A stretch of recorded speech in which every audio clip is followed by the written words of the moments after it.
অনিবাদৰ আন এটা খণ্ডলৈ আপোনালোকক স্বাগতম জনাইছোঁ। আজি আমাৰ লগত আছে শ্ৰী অনিল ঘনৱাত ডাঙৰীয়া। অনিলজি, আপোনাক স্বাগতম জনাইছোঁ অনিবাদলৈ। ধন্যবাদ জি। মই অকণমান প্ৰথমতে শ্ৰী অনিল ঘনৱাত ডাঙৰীয়াৰ পৰিচয় কৰি দিছোঁ। প্ৰথম কথাটো হ'ল যে তেখেত মহাৰাষ্ট্ৰৰ নিবাসী আৰু সেয়েহে তেখেতৰ মাতৃভাষা হ'ল মাৰাঠী আৰু মোৰ মাতৃভাষা হ'ল অসমীয়া। তো আমি দুয়োজনে মই মাৰাঠী ক'ব নোৱাৰোঁ আৰু তেখেতেও অসমীয়া ক'ব নোৱাৰে, সেয়েহে আমি আজি হিন্দীতে দুয়োজনে ক'বলৈ চেষ্টা কৰিম। तो मैं थोड़ा आपका परिचय बता देता हूँ। अगर आप मैं कुछ छोड़ देता हूँ तो आप काइंडली जोड़ दीजिएगा। अराउंड 1984-85 से कृषक संगठन में जड़ित हैं, वो उसमें काम कर रहे हैं। स्पेसिफिकली शेतकरी संगठन जो श्री शरद जोशी ने फाउंड किया था, स्थापित किया था। और तब से कितना साल हो गया अभी? 39 करीब 40 साल हो गया। तो आप शेतकरी संगठन में जुड़े हुए हैं। आप इससे पहले 1 साल पहले तक आप प्रेसिडेंट थे, 2021 सितंबर 2021 तक। और अभी भी वहाँ पे आप काम करते हैं, एडवाइस कर देते हैं। और आपका और एक परिचय है कि एक पॉलिटिकल पार्टी से आप जुड़े हुए हैं जो श्री स्वर्गीय शरद जोशी जी ने ही स्थापन किया था। वो भी हम थोड़ा सा बात करेंगे क्योंकि दोनों जुड़ा हुआ है। उनको ये फील हुआ था कि सिर्फ जो पॉलिसीज़ लाना है फार्मर्स के लिए वो सिर्फ शेतकरी संगठन से नहीं हो रहा था। तो एक राजनीतिक दल भी जो ज़रूरत है वो उनको वो ऐसा फील किया था। पहले ये बात करते हैं कि फार्मिंग ऑर्गेनाइजेशन जो आप ये शेतकरी संगठन है उसमें आप इतने दिन तक जुड़े रहे, इसका मोटिवेशन क्या था आपका? पहली बात तो ये है कि मुझे बचपन से खेती से बड़ा लगाव था। और तो आपने पढ़ाई भी बीएससी एग्रीकल्चर? मैं बीएससी एग्री ही किया। और उस टाइम तो बीएससी एग्री लड़कों को बहुत इजीली नौकरियां मिल जाती थी, क्योंकि बाय चॉइस मैं खेती में आया और बहुत अच्छी तरीके से हमने खेती भी की। लेकिन जब भी हम हिसाब करने बैठते हैं क्रॉप ख़त्म होने के बाद, तो हमें कुछ मिलने के बजाय हमारे जेब से क्यों जा रहा है, इसका जवाब मुझे नहीं मिल रहा था। कितनी भी अच्छी क्रॉप है, हम जो भी यूनिवर्सिटीज़ बताती है उससे भी ज़्यादा प्रोडक्शन हमने लिए। हर चीज़ ट्राई किए, गन्ने की खेती की, वेजिटेबल्स की खेती की, ऑर्चिड्स किए, फ्रूट गार्डन्स किए, लेकिन किसी में भी मुनाफा नहीं हो रहा था। तो ऐसा क्यों हो रहा है? तो फिर आखिर में हम अपने नसीब को कोसते हैं कि भाई मेरा माल जाता है तभी दाम गिरते हैं या कुछ ऐसा हो जाता है। तो लेकिन एक दिन एक्सीडेंटली मैंने शरद जोशी का स्पीच सुना।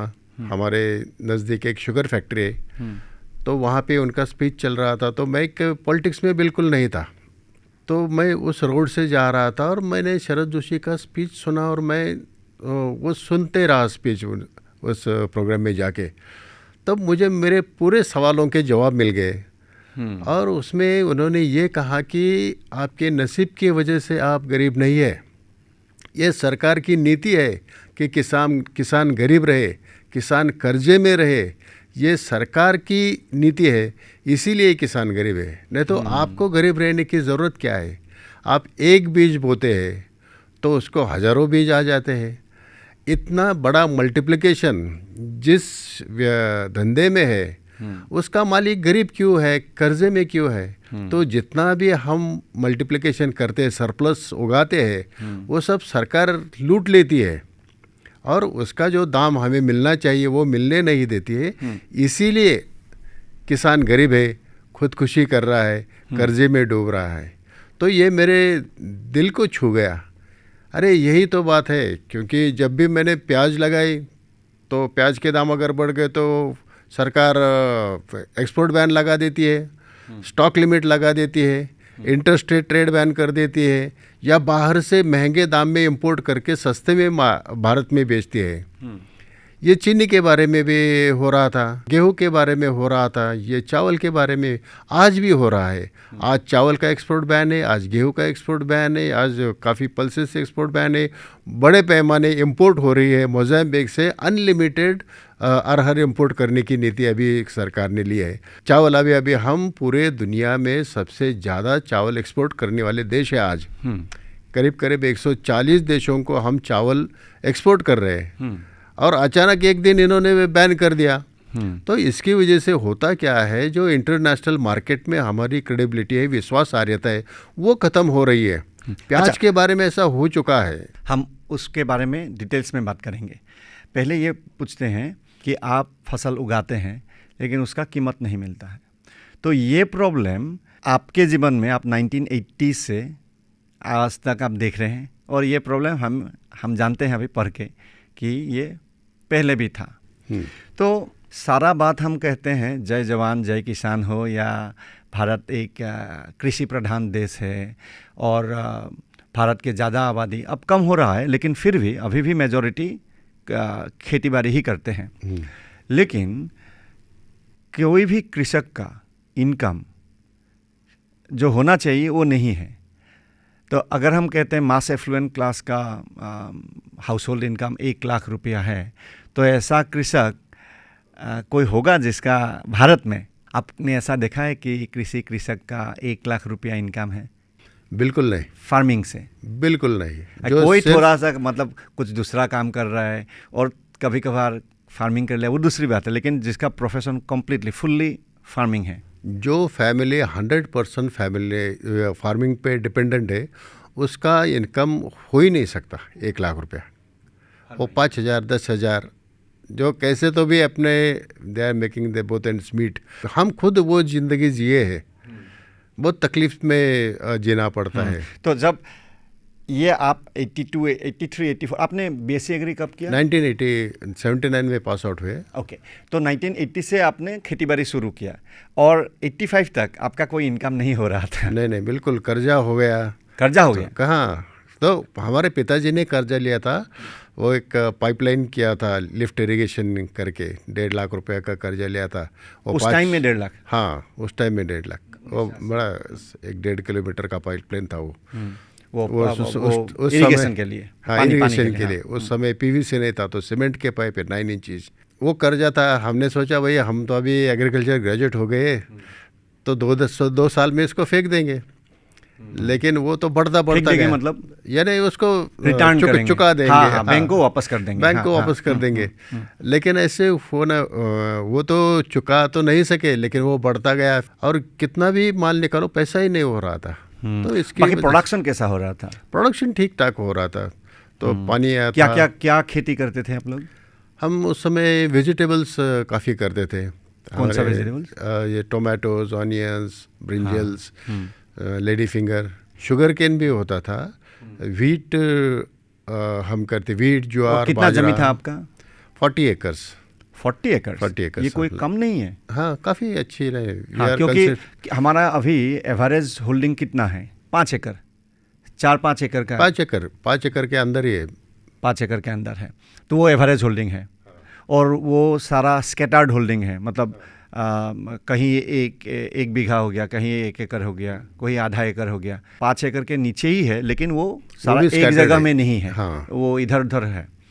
अच्छा, आपका जमीन कैसा था? मतलब एक ही प्लॉट है। एक ही प्लॉट 40 एकड़ का? 40 एकड़ का। वाह, ये तो बहुत अच्छा। मतलब इससे ये बहुत कम लोगों का है, कम कृषकों का है। वैसे हमारे दादाजी का 180 एकड़ का एक ही प्लॉट था वहाँ पर। अच्छा, फिर बेटों में बांट गए। हाँ, हमारे चाचा उनको बांटने के बाद आपका 40 एकड़ रह गया एक जगह में। फिर भी आप आप इनकम नहीं कर पाए? नहीं, बिल्कुल नहीं। तो ये कह सकते हैं कि आप लोग कामचोर थे, काम अच्छी तरह से नहीं करते थे, इसीलिए प्रॉफिट नहीं हुआ? ऐसा हुआ? बिल्कुल नहीं। हम तो दोनों भाई, हाँ, बीएससी एग्री होने के बावजूद वो बैल वाला आपका भाई भी बीएससी एग्री? हाँ, तो हम दोनों भाई बीएससी एग्री है। आपसे बड़े हैं, छोटे हैं? वो बड़े हैं। अच्छा, दोनों आप लोगों ने बीएससी एग्री किया। हाँ, फिर आप लोगों ने खेती बाड़ी खेती में हमने वो भी पूरा 40 एकड़ हमने बैल से जोता था। अच्छा, आपका बड़े भाई ने भी नौकरी नहीं किया? नहीं किया। अच्छा, नहीं। हाँ, अच्छा। दोनों भी एग्रीकल्चर में आगे अभी है वो? हाँ, है। अच्छा, वो खेती बाड़ी संभालते हैं अभी भी? हाँ। कैसे गुजारा कैसा है? नहीं, अब क्या हुआ, हम खेती तो अभी लीज पे दे रहे, शेयर क्रॉपिंग पे दे रहे, लेकिन हमारा भाई एक स्पिरुलिना का यूनिट हमने किया है। क्या है स्पिरुलिना? स्पिरुलिना एक एल्गी है। अच्छा। हाँ, वो it is called strongest food on the earth. तो उसमें हम कर रहे हैं, तो उसमें पूरा हमारा फैमिली का खर्चा निकल जाता है। एल्गी से? एल्गी से। अच्छा, एल्गी से। एल्गी वो हम कल्टीवेट करते हैं। हाँ। और उसका टैबलेटिंग करके उसको बेच रहे हैं हम। तो अच्छा, वेस्टर्न कंट्रीज में काफ़ी ज़्यादा उसका इस्तेमाल होता है। तो वो बिजनेस हमें सर्वाइवल का अभी ज़रिया है। अच्छा, दोनों भाई पूरा काम करते थे और 40 एकड़ ये बहुत कम कृषकों का है, फिर भी आप लोगों का जो गुजारा है वो नहीं चल रहा था। और यहाँ तक कि आप लोगों ने जो लोन लिया था आपका पिताजी ने 1.5 लाख रुपया का 1980 में, वो भी आप वापस नहीं कर पा रहे थे। तो बाद में वो ये 1.5 लाख का लोन क्या हुआ? ज़मीन बेचनी पड़ी हमें। ओहो ओहो। तो वो ज़मीन बेच के वो कर्जा चुका है। नहीं तो वो हर 8 दिन में वो उनका जीप आता था, कुछ पिताजी को बोलते थे, ये करते थे। फिर वो 40 एकड़ अब इट वॉज नहीं रहा। Very insulting. हाँ हाँ हाँ, ऑफ कोर्स।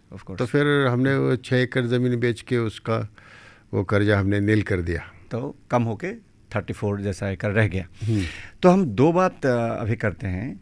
एक तो है जो लोन का, और लोन के साथ अनफॉर्चुनेटली जो फार्मर सुसाइड है उसका, और एक है ऐसा क्यों होता है। एक हम डेटा पहले आपसे मैं पूछता हूँ, ये सुसाइड का डेटा क्या है अभी इस साल में भारत के डिफरेंट स्टेट्स में, अलग अलग स्टेट्स में? यह है कि महाराष्ट्र सबसे ज़्यादा सुसाइड्स महाराष्ट्र में हो रहे हैं। 100 दिनों में 117 किसानों ने आत्महत्या की थी।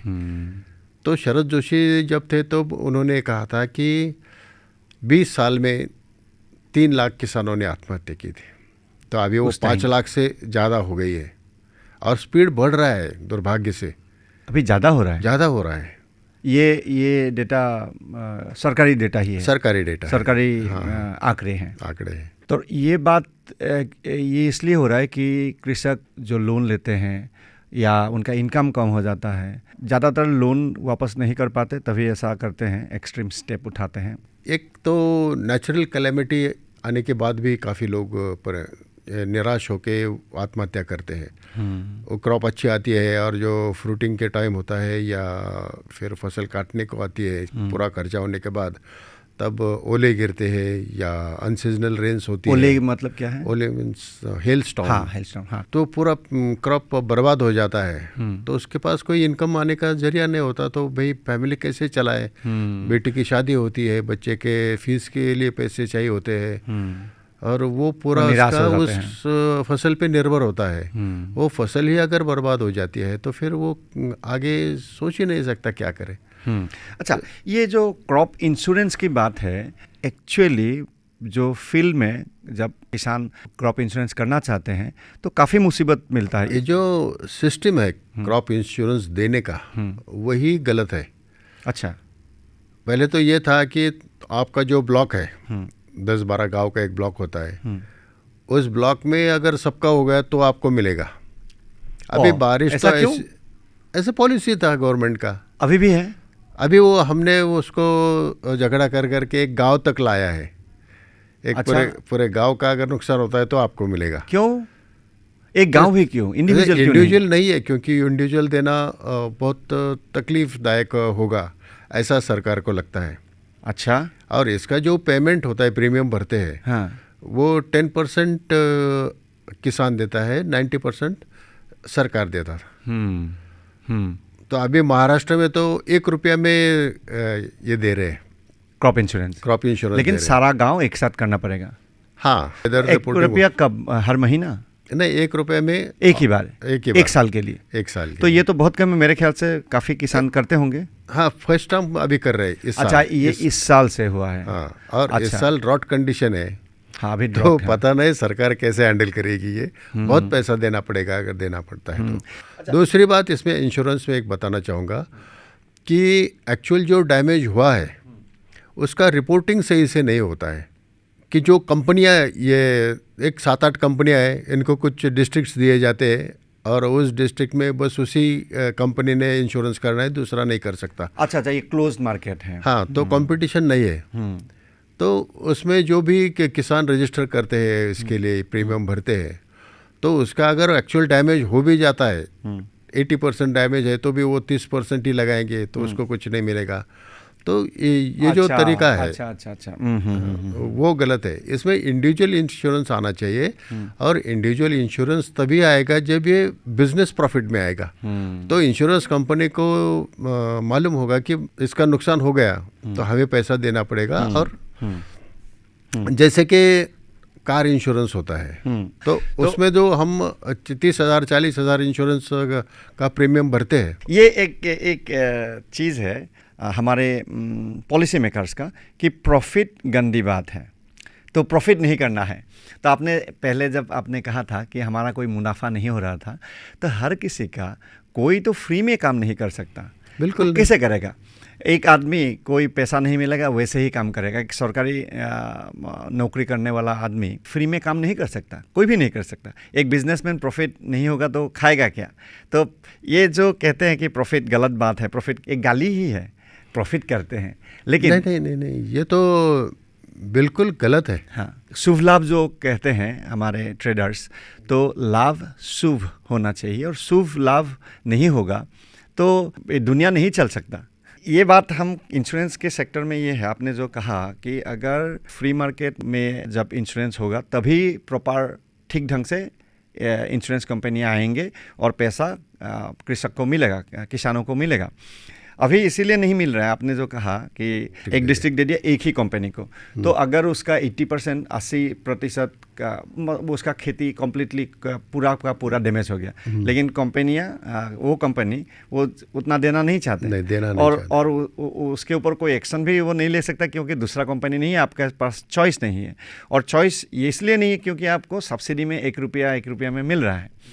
तो लोग सोचते हैं कि कृषकों को बहुत ज़्यादा सब्सिडी दिया जाता है, लेकिन एक्चुअली ये नहीं है। वो बात हम करेंगे नेगेटिव सब्सिडी के बारे में। लेकिन पहले किसानों की जो इनकम कम होता है और उसके लिए जो निराशा है, जब किसान ने एक हार्वेस्टिंग किया, अपना फसल जमा हो गया, तो जो दाम नहीं मिलता है, कम दाम मिलता है।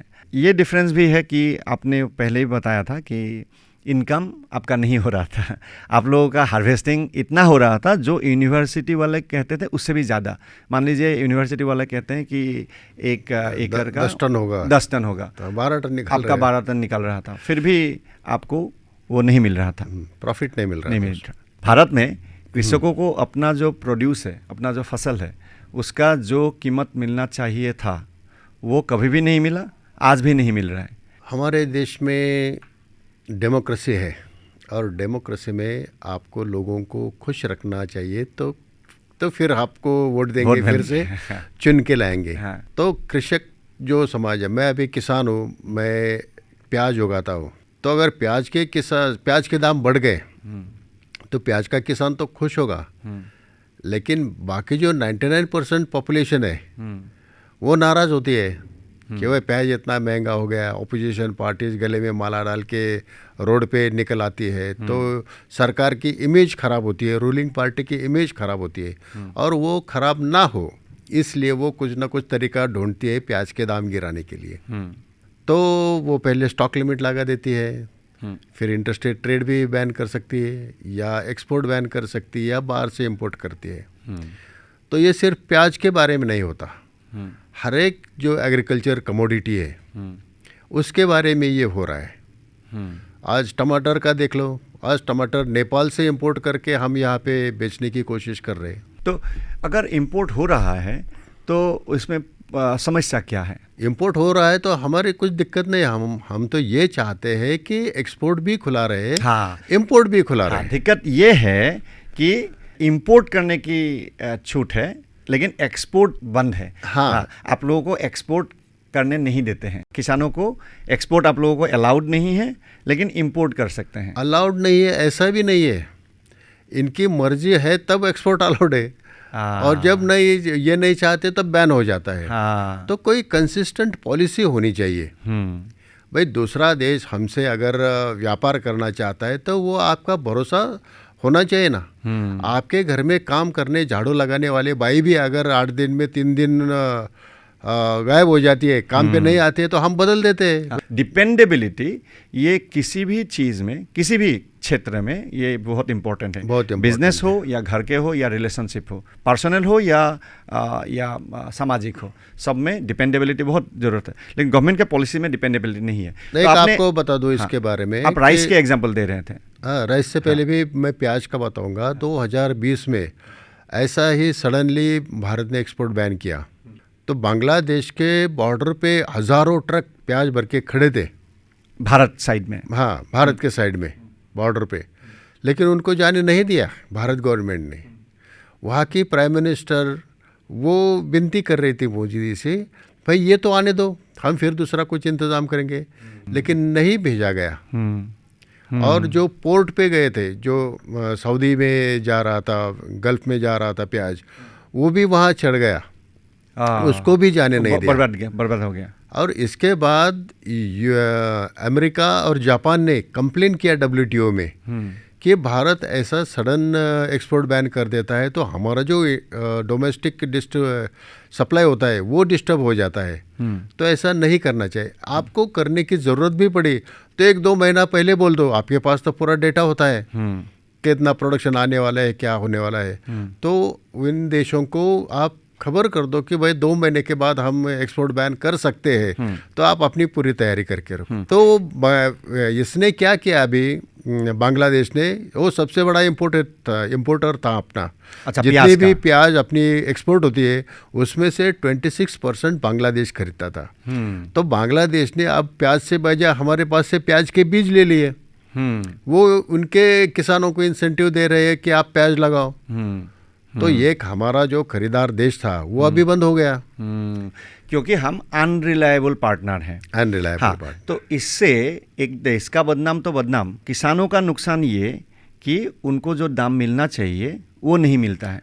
नहीं मिलता है। हाँ, प्याज का प्राइस का वाइल्ड स्विंग होता है, कभी ये, कभी 50 रुपया, कभी 5 रुपया। आपका उठाने वाला भी, माल उठाने वाला भी कभी उठाता है, कभी नहीं उठाता है, और किसानों के पास वो कभी कभी रह जाता है, कभी नहीं रहता है। तो इससे किसानों का जो दाम मिलता है, ये एक आपने एग्जांपल बताया। लेकिन ये बताइए, जो एक्सपोर्ट से रिलेटेड भी नहीं है, कभी कभार डोमेस्टिक मार्केट में भी टमाटर 25 पैसा में ख़रीदा जा रहा है और बाज़ार में 5 रुपये में बेचा जा रहा है। जो फसल बिकते हैं वो जो अल्टीमेट रिटेल प्राइस है, रिटेल प्राइस और कृषकों से ख़रीदना वो डिफरेंस तो होगा ही, क्योंकि जो आदमी वैल्यू ऐड करता है सप्लाई चेन में, जो कृषक से कोई ख़रीदता है उसको भी तो प्रॉफिट करना होगा। तो जो वैल्यू ऐड करेगा उसका तो अपना प्राइस ऐड होते जाएगा, तो कुछ तो डिफरेंस रहेगा। लेकिन जो अभी डिफरेंस है वो बहुत ज़्यादा है। एंड प्राइस जो बिकता है उसका 10%, 20%, 30% ऐसा ही फार्मर्स को, किसानों को मिलता है। इसका डेटा क्या है? एक तो हमने भी अभी एक सर्वे किया सेंटर फॉर सिविल सोसाइटी के साथ। डीजल्स के प्राइसेस बढ़ने के वजह से वो ट्रांसपोर्टेशन में बहुत ज़्यादा पैसा जा रहा है।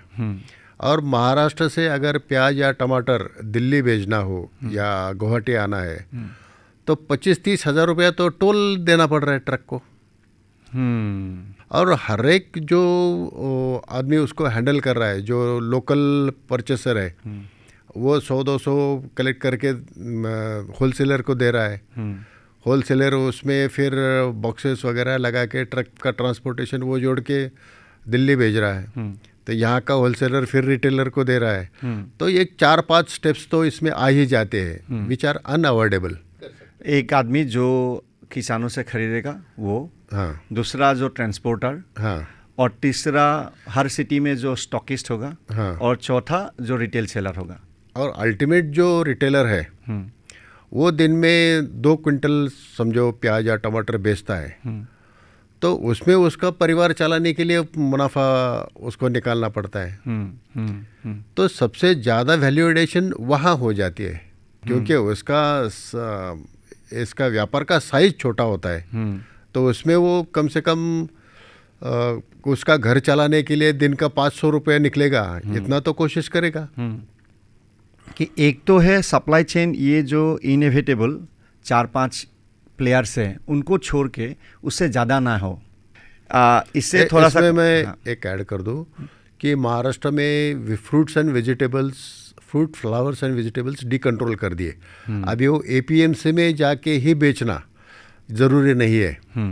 तो उसके बाद क्या हुआ है, जो ये बिग बास्केट है, रिलायंस है, ऐसी जो कंपनियां है जो रिटेलिंग करती है उनके मॉल्स में, उन्होंने सेंटर्स खोले हैं जहाँ वेजिटेबल प्रोड्यूसिंग एरियाज़ है।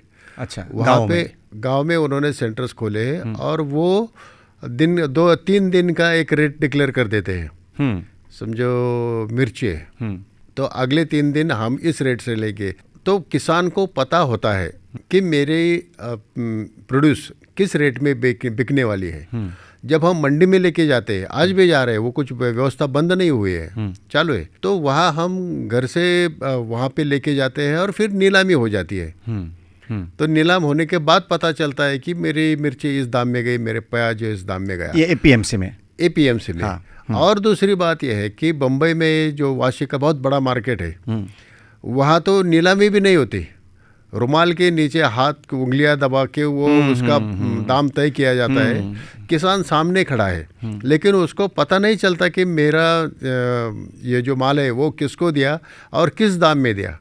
वो बाद में उसको बस रसीद दे देता है कि तेरा टमाटर इस भाव में दिया है, तेरा आलू इस भाव में दे दिया। वो सही में जो खरीदार है उसने वो दाम में लिया, ज़्यादा दिया, कम दिया। हाँ, ये उसने 20 रुपये किलो ने खरीदा होगा तो इसको 10 रुपये से वो पर्ची बना के देता है। और ये सरकारी व्यवस्था है, सरकारी व्यवस्था अंडर एपीएमसी एक्ट। हाँ, agricultural produce marketing committees. And this is a crime. ऐसा तो ये गुनाह है कि आप उसका ऑक्शन नहीं करते हैं। हाँ, एक बार देखा था एक रुमाल के नीचे, कपड़े के नीचे वो पैसा का, ये गलत है। और ये हम एक कानून की अंडर ही ऐसा होता है। हाँ, कानून होने के बावजूद ये चल रहा है। हमने कई बार गवर्नमेंट से अपील किया है कि भाई ये बंद कर दो, ट्रांसपेरेंसी रहने दो, भले हमारा मुफ्त में जाए, लेकिन हमें समझने तो दो कि हमारा माल किस दाम में बिक रहा है, लेकिन नहीं हो रहा है। लेकिन वो फ्रूट्स, वेजिटेबल्स एंड फ्लावर्स ये 3 डिकंट्रोल हुआ है। और इसमें प्राइवेट कंपनी जैसे टाटा का है, बिग बास्केट टाटा का है शायद। हाँ, बिग बास्केट और रिलायंस का क्या है उनका, रिलायंस फ्रेश, मदर डेयरी, ये लोग अपना 2-3 दिन के लिए कीमत को डिक्लेयर कर देते हैं, इस दाम में हम खरीदेंगे। अच्छा। और उनका ये जो प्राइस फाइंडिंग मैकेनिज्म वो एपीएमसी पे ही डिपेंड करता है, एपीएमसी का जो एवरेज रेट चल रहा है। हाँ, अच्छा, ये आपने एक बात बताया, ये इम्पोर्टेंट है, प्राइस डिस्कवरी। एक्चुअली प्राइस का फिक्स नहीं होता है। जहाँ कहीं भी ये प्राइस फिक्स करने की कोशिश किया गया है कोई भी किसी भी देश में, वहाँ पे वो देश फेल किया है, वो प्रोडक्शन नहीं कर पाते हैं, क्योंकि प्राइस डिपेंड करता है, निर्भर करता है डिमांड के ऊपर। हाँ, डिमांड और सप्लाई। तो अगर हमें कोई पता ही नहीं चलेगा कि किस चीज़ का क्या डिमांड है। मान लीजिए स्टील, जब हम लोग वो प्लानिंग करते थे हमारे देश में कि माइन से हम लोग कितना वो आयरन ओर कितना निकालेंगे, निकलने के बाद जब वो स्टील बनेगा, वो स्टील किस सेक्टर को कितना देंगे। रेलवेज़ को हम लोग 10% देंगे, डोमेस्टिक कंजम्पशन के लिए, घर वगैरह बनाने के लिए हम लोग 15% देंगे, गाड़ी बनाने के लिए, बाइक्स बनाने के लिए, कुछ भी, हर चीज़ में स्टील की ज़रूरत है, आयरन की ज़रूरत है, तो हम लोग ऐसे देंगे। कोई प्लानिंग कमीशन में बैठ के कोटा सिस्टम बनाया, प्लान किया, लेकिन हमेशा हम देखते हैं कि वो हमेशा कहीं भी 100% रिकॉर्ड है फेलियर का, 100%। डिफरेंट टाइम्स में, 100 सालों में, डिफरेंट जोग्राफिकल लोकेशंस में, वो यूरोप में हो, अमेरिका में हो, एशिया में हो, कहीं पे भी हो, अफ्रीका में हो, ये फेल ही किया है। तो प्राइस सिंपली डिस्कवर है। जैसे मान लीजिए पानी और दारू का, पानी सबसे ज़रूरत है, विदाउट पानी पानी के बिना हम लोग मर जाएंगे। कितना दिन बच पाएंगे पानी के बिना? 1 दिन, 2 दिन, 3 दिन, उसके बाद हम लोग मर जाएंगे। और लेकिन पानी का दाम आधा लीटर में 10 रुपया है एक पानी का बोतल, और एक दारू का सबसे कम दाम का होगा 50 रुपया। तो दारू की कोई ज़रूरत नहीं है ज़िंदा रहने के लिए, फिर भी दारू का दाम ज़्यादा है।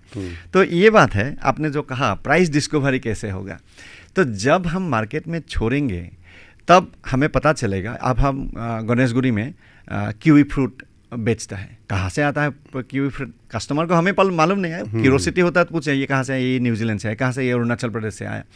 तो ठीक है, तो वहाँ के फार्मर को पता नहीं है कि ये गणेशगुरी बेचेंगे क्या। तो ये जो डिमांड और सप्लाई है हर पॉइंट में, वो इतना एफिशिएंट है कि यहाँ लोकल भी नहीं, सारा दुनिया में, पूरा ग्लोब में, पूरा वर्ल्ड में, अर्थ में, ये पृथ्वी में एक चीज़ का हर सेकेंड कितना डिमांड है, कितना सप्लाई है, ये प्राइस हमें बता देते हैं। करेक्ट। और प्राइस सिस्टम होने के कारण ही आप जानते हैं अब इस बार मुझे प्याज कितना करना है। करेक्ट। तो ये प्राइस डिस्कवरी बहुत इम्पोर्टेंट है। इसीलिए आप लोगों ने जो ये एक आप उसमें मेंबर थे, जो सुप्रीम कोर्ट ने कमेटी बनाया था, आप लोग 3 आदमी थे, डॉक्टर अशोक गुलाटी, हाँ, तो वो थे, प्रमोद जोशी थे और आप थे। हाँ। तो आप लोगों ने ये लिखा प्राइस डिस्कवरी के लिए, ये है report of the supreme court appointed committee on farm laws, जो 2020 में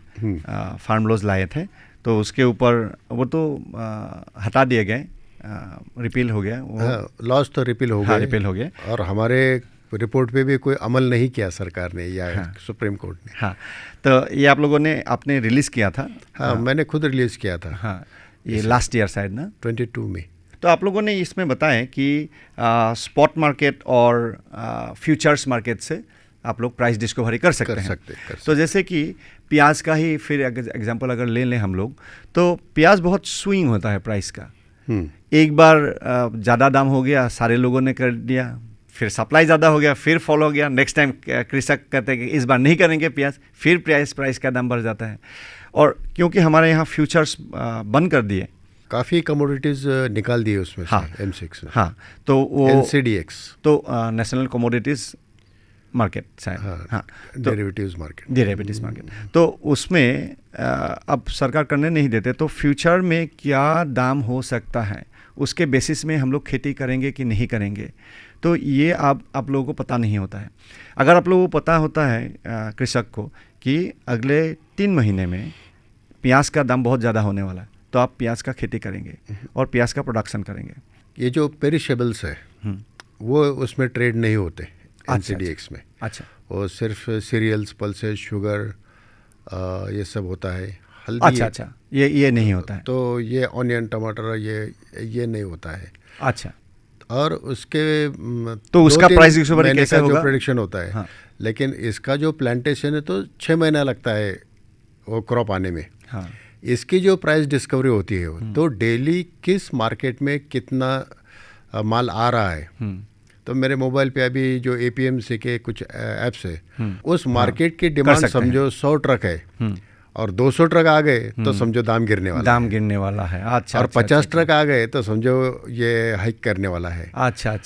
तो इनका प्राइस डिस्कवरी इस तरह से होता है कि कितना, लेकिन वो तो बहुत शॉर्ट टाइम में होगा, मतलब आज ही पता चलेगा।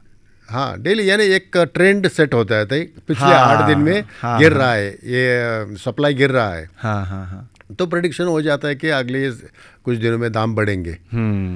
अभी टमाटर का शॉर्टेज था, लेकिन अभी नई फसल आ रही है तो सप्लाई बढ़ रहा है तो दाम गिर जाएंगे। अभी 1 महीने के बाद आपको प्याज 2 बार प्रोडक्शन होता है ना साल में? 3 बार होता है ऐसे। 3 बार, अच्छा। और इसका साइकिल क्या है? पहले तो 1 महीना तो उसका सीडलिंग तैयार करने में जाता है, फिर उसका ट्रांसप्लांटेशन हो जाता है, फिर कुछ वैरायटीज़ है जो 3 महीने में आ जाती है, कुछ को 4-5 महीने लग जाते हैं। अच्छा, तो और एक है जिसके कारण ऐसा वाइल्ड स्विंग होता है कि इंपोर्ट में रेस्ट्रिक्शन लगा हुआ होता है। आप मान लीजिए ईरान में होगा या कहीं पे प्याज का खेती होगा, तो वहाँ से हम लोग लाएंगे, तो उसके लिए स्पेशल लाइसेंस की आप फिर अप्लाई करेंगे। अगर ये मार्केट पे छोड़ दिया जाता है, तो आपने जो कहा कि 8 दिन 7 दिन का आप ट्रेंड देख लिए, आप लोगों को पता चल गया कि प्याज का प्रोडक्शन देश में कम हो रहा है और हमें इंपोर्ट चाहिए होता है। तो अगर ये ओपन है, इंपोर्ट एक्सपोर्ट ओपन है, तो ट्रेडर्स तुरंत ऑर्डर दे सकता है और 10 दिन 20 दिन में माल आ जाएगा, प्याज आ जाएगा और प्राइस का स्टेबिलिटी होगा। Correct. तो ये हम सरकार नहीं करने देता। हाँ, नहीं करने देता। सरकार खुद ट्रेडिंग करता है, ये गलत बात है। 4-5 साल पहले ऐसा ही शॉर्टेज आया था, तो इन्होंने इजिप्ट से प्याज मंगाए थे 42 रुपीज़ पर केजी। गवर्नमेंट ने, ने हाँ, इजिप्ट से 42, यहाँ पे 60 के दरमियान चल रहा था, और वो लाके यहाँ 15 रुपये में बेचा है। क्यों? तो लोगों को सस्ता खाने का, जैसे नेपाल से टमाटर आ रहा है, अच्छा। और वो तो महंगा खरीद के यहाँ सस्ते में बेचने का काम सरकार कर सकती है, ट्रेडर नहीं कर सकता। ऑफ कोर्स नहीं कर सकता, नुकसान तो कौन भरेगा? कौन भरेगा? तो अगर ये ट्रेड के ऊपर छोड़ दो आप, सरकार में इसमें कुछ नहीं करना है। जब भी ट्रेडर्स को गवर्नमेंट से ज़्यादा जानकारी होती है, ज़्यादा सटीक जानकारी होती है कि कौन सा माल कितना आने वाला है, क्योंकि वो लोकल प्लेयर्स हैं। हाँ। लोकल प्लेयर्स रोज उनका ऑब्जर्वेशन होता है कि कहाँ क्या हो रहा है, कहाँ बारिश हो रही है, कहाँ ये तमिलनाडु से हरियाणा तक प्याज अभी बड़े पैमाने में होती है, तो उनको पूरी जानकारी होती है। और तो उनको अगर लगता है कि अगले महीने प्याज का शॉर्टेज आने वाला है और प्याज 50 रुपये होने वाला है, और इजिप्ट में या ईरान में हमें 30 रुपये से मिलने वाला है, तो इंपोर्ट करने दो, तो खाने वाले को भी बैलेंस्ड मिलेगा। अगर उनको लगता है कि इंटरनेशनल मार्केट में प्राइस बढ़ रहे और हमारे यहाँ सप्लाई अच्छी है, तो यहाँ से उठा के बाहर देंगे। हाँ, इंटरनेशनल ट्रेडर्स, दूसरे देश के ट्रेडर्स हमसे खरीदेंगे। तो एक लेवल मेंटेन हो जाता है। मैंने जब प्याज के दाम मतलब बहुत लेवल मेंटेन होता, मतलब डिमांड और सप्लाई में बैलेंस रहता है। बैलेंस होता है। यानी प्राइस बैलेंस होता है। जैसे भी high pressure to low pressure कुछ भी जाता है, उसी तरह जहाँ पे भी ज़्यादा सप्लाई है वो कम सप्लाई की तरफ आके बैलेंस हो जाता है। मैंने संजीव सब लोग जिसे से पूछा था कि ऑस्ट्रेलिया में इसके दाम की हालत क्या है प्याज के, तो उन्होंने डेटा देखा तो पिछले 10 साल में $1 से ज़्यादा कम ज़्यादा हुआ नहीं। अच्छा, 10 साल में? 10 साल में। अच्छा। तो भारत में इतना 10 रुपये से 100 रुपये तक बिल्कुल इतना ऐसा स्पाइक में। हाँ। तो इसका कारण ये है कि कोई नीति तय नहीं है। अच्छा, तो प्रॉब्लम है पॉलिसीज की, तो सॉल्यूशन ही ऑब्वियसली पॉलिसी ही होगा। हाँ, पॉलिसी में ही प्रॉब्लम है। तो ये जो फार्मर के इनकम कम है, मैंने एक आर्टिकल पढ़ा था कि ईरान में पल्सेस बहुत ज़्यादा, वहाँ पे भी होता है। पल्सेस हर कंट्री नहीं करते हैं, क्योंकि पल्सेस का कंजम्पशन हमारे पॉपुलेशन भी ज़्यादा है, और दाल हम लोग ही खाते हैं, चावल के साथ दाल ये मिला के, ये हमारा खाने का आदत है। तो हम लोग वो मिक्स करके खाते हैं। हाँ। तो पल्स का कंजम्पशन हमारा ज़्यादा है, तो और हर कंट्री ज़्यादा प्रोडक्शन नहीं करता है। एक एग्जांपल उसमें दिया था आर्टिकल में कि दाम बढ़ गया और सरकार तो परमिशन तो देता नहीं है, इंपोर्ट एक्सपोर्ट का पूरा कंट्रोल्स है, और इसलिए कोई ट्रेडर ला नहीं पा रहा था। तो कुछ दिनों के बाद सरकार ने ऑर्डर दिया कि ठीक है कि ईरान से लाना है। तब तक ईरान के मार्केट ट्रेडर्स को पता चल गया कि इंडिया में प्राइसेस इतना हो गए, तो वो भी बढ़ा के बैठे हुए थे। तो और बढ़ा के बैठने के बाद कुछ नेगोशिएशन होने के बाद खरीदा, और तब तक नया सप्लायर प्राइस गिर गया। तो ये हुआ था 2015 में। तुअर का जो अरहर का दाम है वो 12,000 रुपये क्विंटल तक गया था, जो नॉर्मली 4,000 के दरमियान 3 गुना बढ़ गया था। तो उन्होंने इंपोर्ट किया अफ्रीकन कंट्रीज से, हर साल 2 लाख टन इंपोर्ट करने का उन्होंने एग्रीमेंट कर दिया। किसने? गवर्नमेंट ने। और गवर्नमेंट टू गवर्नमेंट ये ट्रेड हुआ था। और उसके बाद इतना दाम मिल रहा है तो किसानों ने भी बहुत अगले साल प्रोडक्शन किया। तो हमें आंदोलन करने पड़े कि भाई ये हमारा अरहर खरीदो, तो वो उसके दाम गिर गए 3,000 तक। सरकार का ये डिसीजन कि हम भी प्लेयर बनेंगे। हाँ, ये जो इंटरवेंशन है, ये बहुत बुरी बात है। और आगे चल के क्या किया गवर्नमेंट ने, तो इतना सरप्लस पड़ा है, क्या करना है, इम्पोर्ट भी होके पड़ा है, ये प्रोक्योरमेंट करके भी पड़ा है, इसका क्या करने का।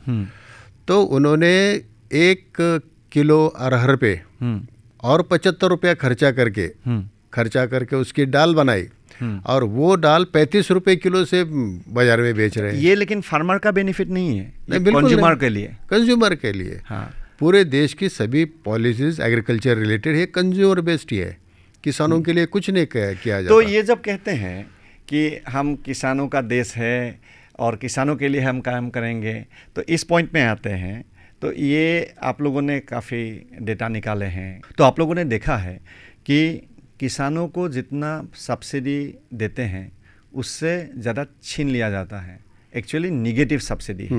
निगेटिव सब्सिडी मतलब क्या है, एक कमोडिटी है, समझो व्हीट है, उसका आज इंटरनेशनल मार्केट 3,000 रुपये पर क्विंटल चल रहा है। अगर ये बाज़ार खुला होता भारत के लिए, एक्सपोर्ट बैन नहीं होता, तो हमारे देश के किसान के हाथ में कम से कम 2,700 रुपया मिल जाता, 2,700 रुपीज़ पर क्विंटल मिल जाता। लेकिन इन्होंने बैन लगा दिया। तो बैन लगाने के बाद 2,000 रुपया पर क्विंटल मिल रहा है, यानी पर क्विंटल 700 रुपये का नुकसान हो रहा है किसानों का। This is negative subsidy. अब पंजाब में 170 लाख टन गेहूँ तैयार होता है हर साल एवरेज। तो 170 लाख टन को 700 रुपीज़ पर क्विंटल अगर आप करते हो, तो इतना पंजाब के किसानों को निगेटिवली सब्सिडाइज कर दिया है। जितना कर्जा है पंजाब के किसानों के ऊपर, वो तो 2 साल में वो चुका सकते हैं, या अगर निगेटिव सब्सिडाइजेशन नहीं होता तो। आपका ये डिस्कशन पेपर में आपका काफ़ी इनपुट है। इस डिस्कशन पेपर में agriculture policy why steel from farmers, ये है। हाँ, ये discussion paper agriculture policy why steel from farmers, हाँ, ये अवेलेबल है इंटरनेट में, मैं लिंक डाल दूंगा। और ये रिपोर्ट भी अवेलेबल है, report of the supreme court appointed committee on farm laws, ये भी है अवेलेबल, इसको भी मैं डाल दूंगा। और ये है feed India paper civil disobedience movement, ये आप लोग करने की ये कर रहे हैं, कोशिश कर रहे हैं, लेकिन अभी हुआ नहीं है। फ्यूचर में आपका प्लान है कि फीड इंडिया डिसोबीडियंस मूवमेंट, हाँ, वो चल रहा है, बहुत चल रहा है। हाँ, आपका लेकिन कल्मिनेशन प्रोग्राम है, लाख फार्मर्स आप लोग दिल्ली में करेंगे। हाँ। तो ये तीनों रिपोर्ट, तो इसमें आपने लिखा है कि नेगेटिव सब्सिडी जो है, एक 2018 का द इकोनॉमिस्ट में एक रिपोर्ट आया था कि टोटल जो आप लोग डिस्टोर्शन के कारण नुकसान हुआ है फार्मर्स का, वो हुआ है 2018 में $30 बिलियन, यानी कि 3,000 करोड़ डॉलर। हाँ, और जो सरकार ने सब्सिडी दिया है वो दिया था 20 बिलियन, यानी कि 2,000 करोड़ डॉलर। तो नेगेटिव सब्सिडी आपका फार्मर्स को नुकसान किया गवर्नमेंट डिस्टोर्शंस के कारण, गवर्नमेंट इंटरवेंशन के कारण, को मार्केट को उन्होंने डिस्टोर्ट किया, वो है 1,000 करोड़ डॉलर। डॉक्टर अशोक गुलाटी, वो OECD की जो रिपोर्ट बनी थी, हाँ, उसके मेंबर थे। हाँ, और उन्होंने एक आर्टिकल लिखा था, तो वो उस आर्टिकल में उन्होंने फिगर दिए है कि भारत के किसानों को 45 लाख करोड़ रुपए को लूटा गया। 45 लाख करोड़, ये कितने साल में? ये 2000 से 2017 साल का सर्वे था। 17 साल में, हाँ, 17 साल में इतना लूटा गया, 45 लाख करोड़। हाँ, और Tata institute of social sciences का सर्वे है, और पिछले 50 साल से जो किसानों के ऊपर कर्जा बकाया है, वो सिर्फ 6,40,000 करोड़ है। 6,40,000 करोड़। और जो आप कहते हैं, आपने वो से शब्द का इस्तेमाल किया, मैं उधार लेता हूँ, लूटा है। हाँ, लूटा है, बिल्कुल। किसानों से लूटा है 45 लाख करोड़ रुपया, और कर्जा माफ़ी हुआ है 6 लाख। नहीं, माफ़ी नहीं, पूरा जो बकाया है किसानों के ऊपर बकाया है, मतलब, हाँ, किसानों को 6,40,000 करोड़ किसानों को दिया है। नहीं, क्या? हाँ, किसानों को दिया है, अभी किसानों को पैसा दिया है। हाँ, 6,45,000, आप मान लीजिए 7 लाख और यहाँ 45 लाख, तो 38 लाख का 38 लाख करोड़ रुपया का किसानों से लूटा है। हाँ, अच्छा, ठीक है। लेकिन ये रिपोर्ट्स उपलब्ध है, हम पढ़ सकते हैं? बिल्कुल। हाँ, वो OECD की रिपोर्ट है, OECD की रिपोर्ट में, तो मैं वो देखता हूँ, अगर मिल गया तो मैं ये लिंक भी डाल दूंगा। तो हम किसान संगठन, शेतकरी संगठन पिछले 40 सालों से हम डिमांड कर रही है कि किसान के सरकार को कुछ देना नहीं लगता, किसान का पैसा सरकार के पास पड़ा है, वो हमें वापस दे दो। और उसके लिए हम कह रहे हैं कि ये जो कर्जा हमारे ऊपर दिखाया जाता है और उसके लिए हमारी ज़मीनें छीनी जा रही है, ये पूरी तरह से एक बार ख़त्म कर दो। और आप लोग शेतकरी संगठन के मराठी में एक आप लोगों ने बनाया है स्लोगन, सूट सब्सिडीचे नाही काम, यानी जो सब्सिडी दे रहे, छूट दे रहे, उसका कोई काम नहीं है। भीख नको, यानी हमें भीख नहीं चाहिए, घेऊ घामाचे दाम, हम पसीने का दाम लेंगे, ऐसा उसका मतलब है। हमें कुछ नहीं चाहिए, सरकार ने हमें कर्ज माफी मत दो, बिजली फ्री मत दो, हमें कोई सब्सिडी नहीं चाहिए, कोई सब्सिडी नहीं चाहिए, बस हमारे जो फसल के पूरे दाम है जो इंटरनेशनल मार्केट हमें ऑफर करेगा, जो मार्केट डोमेस्टिक मार्केट ऑफर करेगा वो हमें मिलने दो। सरकार का अगर इंटरवेंशन खत्म हो जाता है तो किसान 3 साल में बिल्कुल 3 गुना उसका स्टैंडर्ड ऑफ लिविंग बढ़ सकता है। तो ये आपने बहुत बड़ी बात कहा, और मतलब एक बहुत अलग बात कहा आपने कि ज़्यादातर फार्मर्स, अच्छा ये शेतकारी संगठन का मेंबर कितना है? 5 लाख तो हाँ इकट्ठा कर सकते हैं हम में से। 5 लाख, सो 5 लाख जो किसान हैं महाराष्ट्र के, वो सारे वो यही बात चाहते हैं कि हमें कोई सब्सिडी नहीं चाहिए, कुछ छूट नहीं चाहिए हमको। आप लोग और एक स्लोगन है आपका, सरकार आपके पीठ से हट जाए, गेट ऑफ आवर बैक। हाँ हाँ हाँ, तो हमको छोड़ दो, हम बच्चा नहीं है, हमको छोड़ दो, हम अपने आप खुद काम कर लेंगे। तो ये तो मतलब आपका एपीएमसी आपको नहीं चाहिए, लेकिन बाकी दूसरे कुछ संगठन है जो एपीएमसी नहीं चाहिए मतलब वो व्यवस्था बंद करे, ऐसा हमारा कहना नहीं है। उसको भी रहने दो, लेकिन सिर्फ एपीएमसी चाहिए ये नहीं होना चाहिए। अच्छा, तो आप एपीएमसी से आपका प्रॉब्लम नहीं है? नहीं, लेकिन जो एपीएमसी का मोनोपोली है, वो किसान को सिर्फ एपीएमसी में ही बेचना है, वो आप कहते हैं गलत है। एपीएमसी रहे लेकिन दूसरे प्लेयर्स भी रहे, ताकि आपका उनके बीच में कंपटीशन हो। अब इसमें क्या हो रहा है, तो ये बासी में जो मुंबई की बासी में जो एक कपड़ा के नीचे ऐसा करते हैं, बेसेल करते हैं, वो सब ना वो बंद हो जाएगा ना, अपने आप बंद हो जाएगा। और उसे वहाँ जो हेड लोडर्स होते हैं, हमाल होते हैं, वो भी बहुत लूटते हैं। अच्छा, अभी नासिक में प्याज खुला बिका जाता है, बोरी में नहीं आता, तो लोग ट्रैक्टर के ट्रॉली में, हाइड्रोलिक ट्रॉली में भर के लाते हैं, और वहाँ वो हाइड्रोलिक का गियर उठाया तो अनलोड हो जाता है, किसी को कुछ हाथ लगाने की ज़रूरत नहीं। लेकिन फिर भी वो कानून है हेड लोडर्स का, तो 400 रुपये पर ट्रॉली हमें देना पड़ रहा है। अब ये जो वेइंग होता है, वो वेइंग इलेक्ट्रॉनिक बड़े वे ब्रिज पे होता है, उसमें कुछ हर एक गोनी को निकालना, बोरी को निकालना ऐसा नहीं है। फिर भी उसका जो भी खर्चा है वो हमसे वसूला जाता है, किसानों से, ये व्यापारी नहीं देता है, हमाली का ये। अच्छा, तो वो हर केजी पे ऐड नहीं होता है, आपका जो पूरा जो आपका जो पाने वाला अमाउंट है उससे काट दिया जाता है। अच्छा। तो ये एपीएमसी की वजह से ये हो रहा है। अगर बाहर खुला मार्केट है, मेरे घर पे कोई आके लेके जाता है तो मैं क्यों दूँ? आप बेच नहीं सकते, खुला मार्केट में बेच नहीं सकते। हाँ, तो हमने काफ़ी ये जो पल्स है, सीरियल्स है, ये कंट्रोल करने के लिए आंदोलन किए। वहाँ पे देवेंद्र फडणवीस जब चीफ मिनिस्टर थे तब उनके साथ हमारी मीटिंग्स भी हुई, और व्यापारी तैयार थे। तो व्यापारियों का कहना क्या था कि अगर आप मार्केट कमेटी के प्रेमाइसेस में मार्केट सेस लेते हो, मार्केट फ़ी होती है एक, वो लेते हो और बाहर नहीं लेते हो, तो मार्केट कमेटी में बेचने के लिए कौन आएगा? सभी बाहर व्यापार होगा, तो हमारा धंधा बंद हो जाएगा।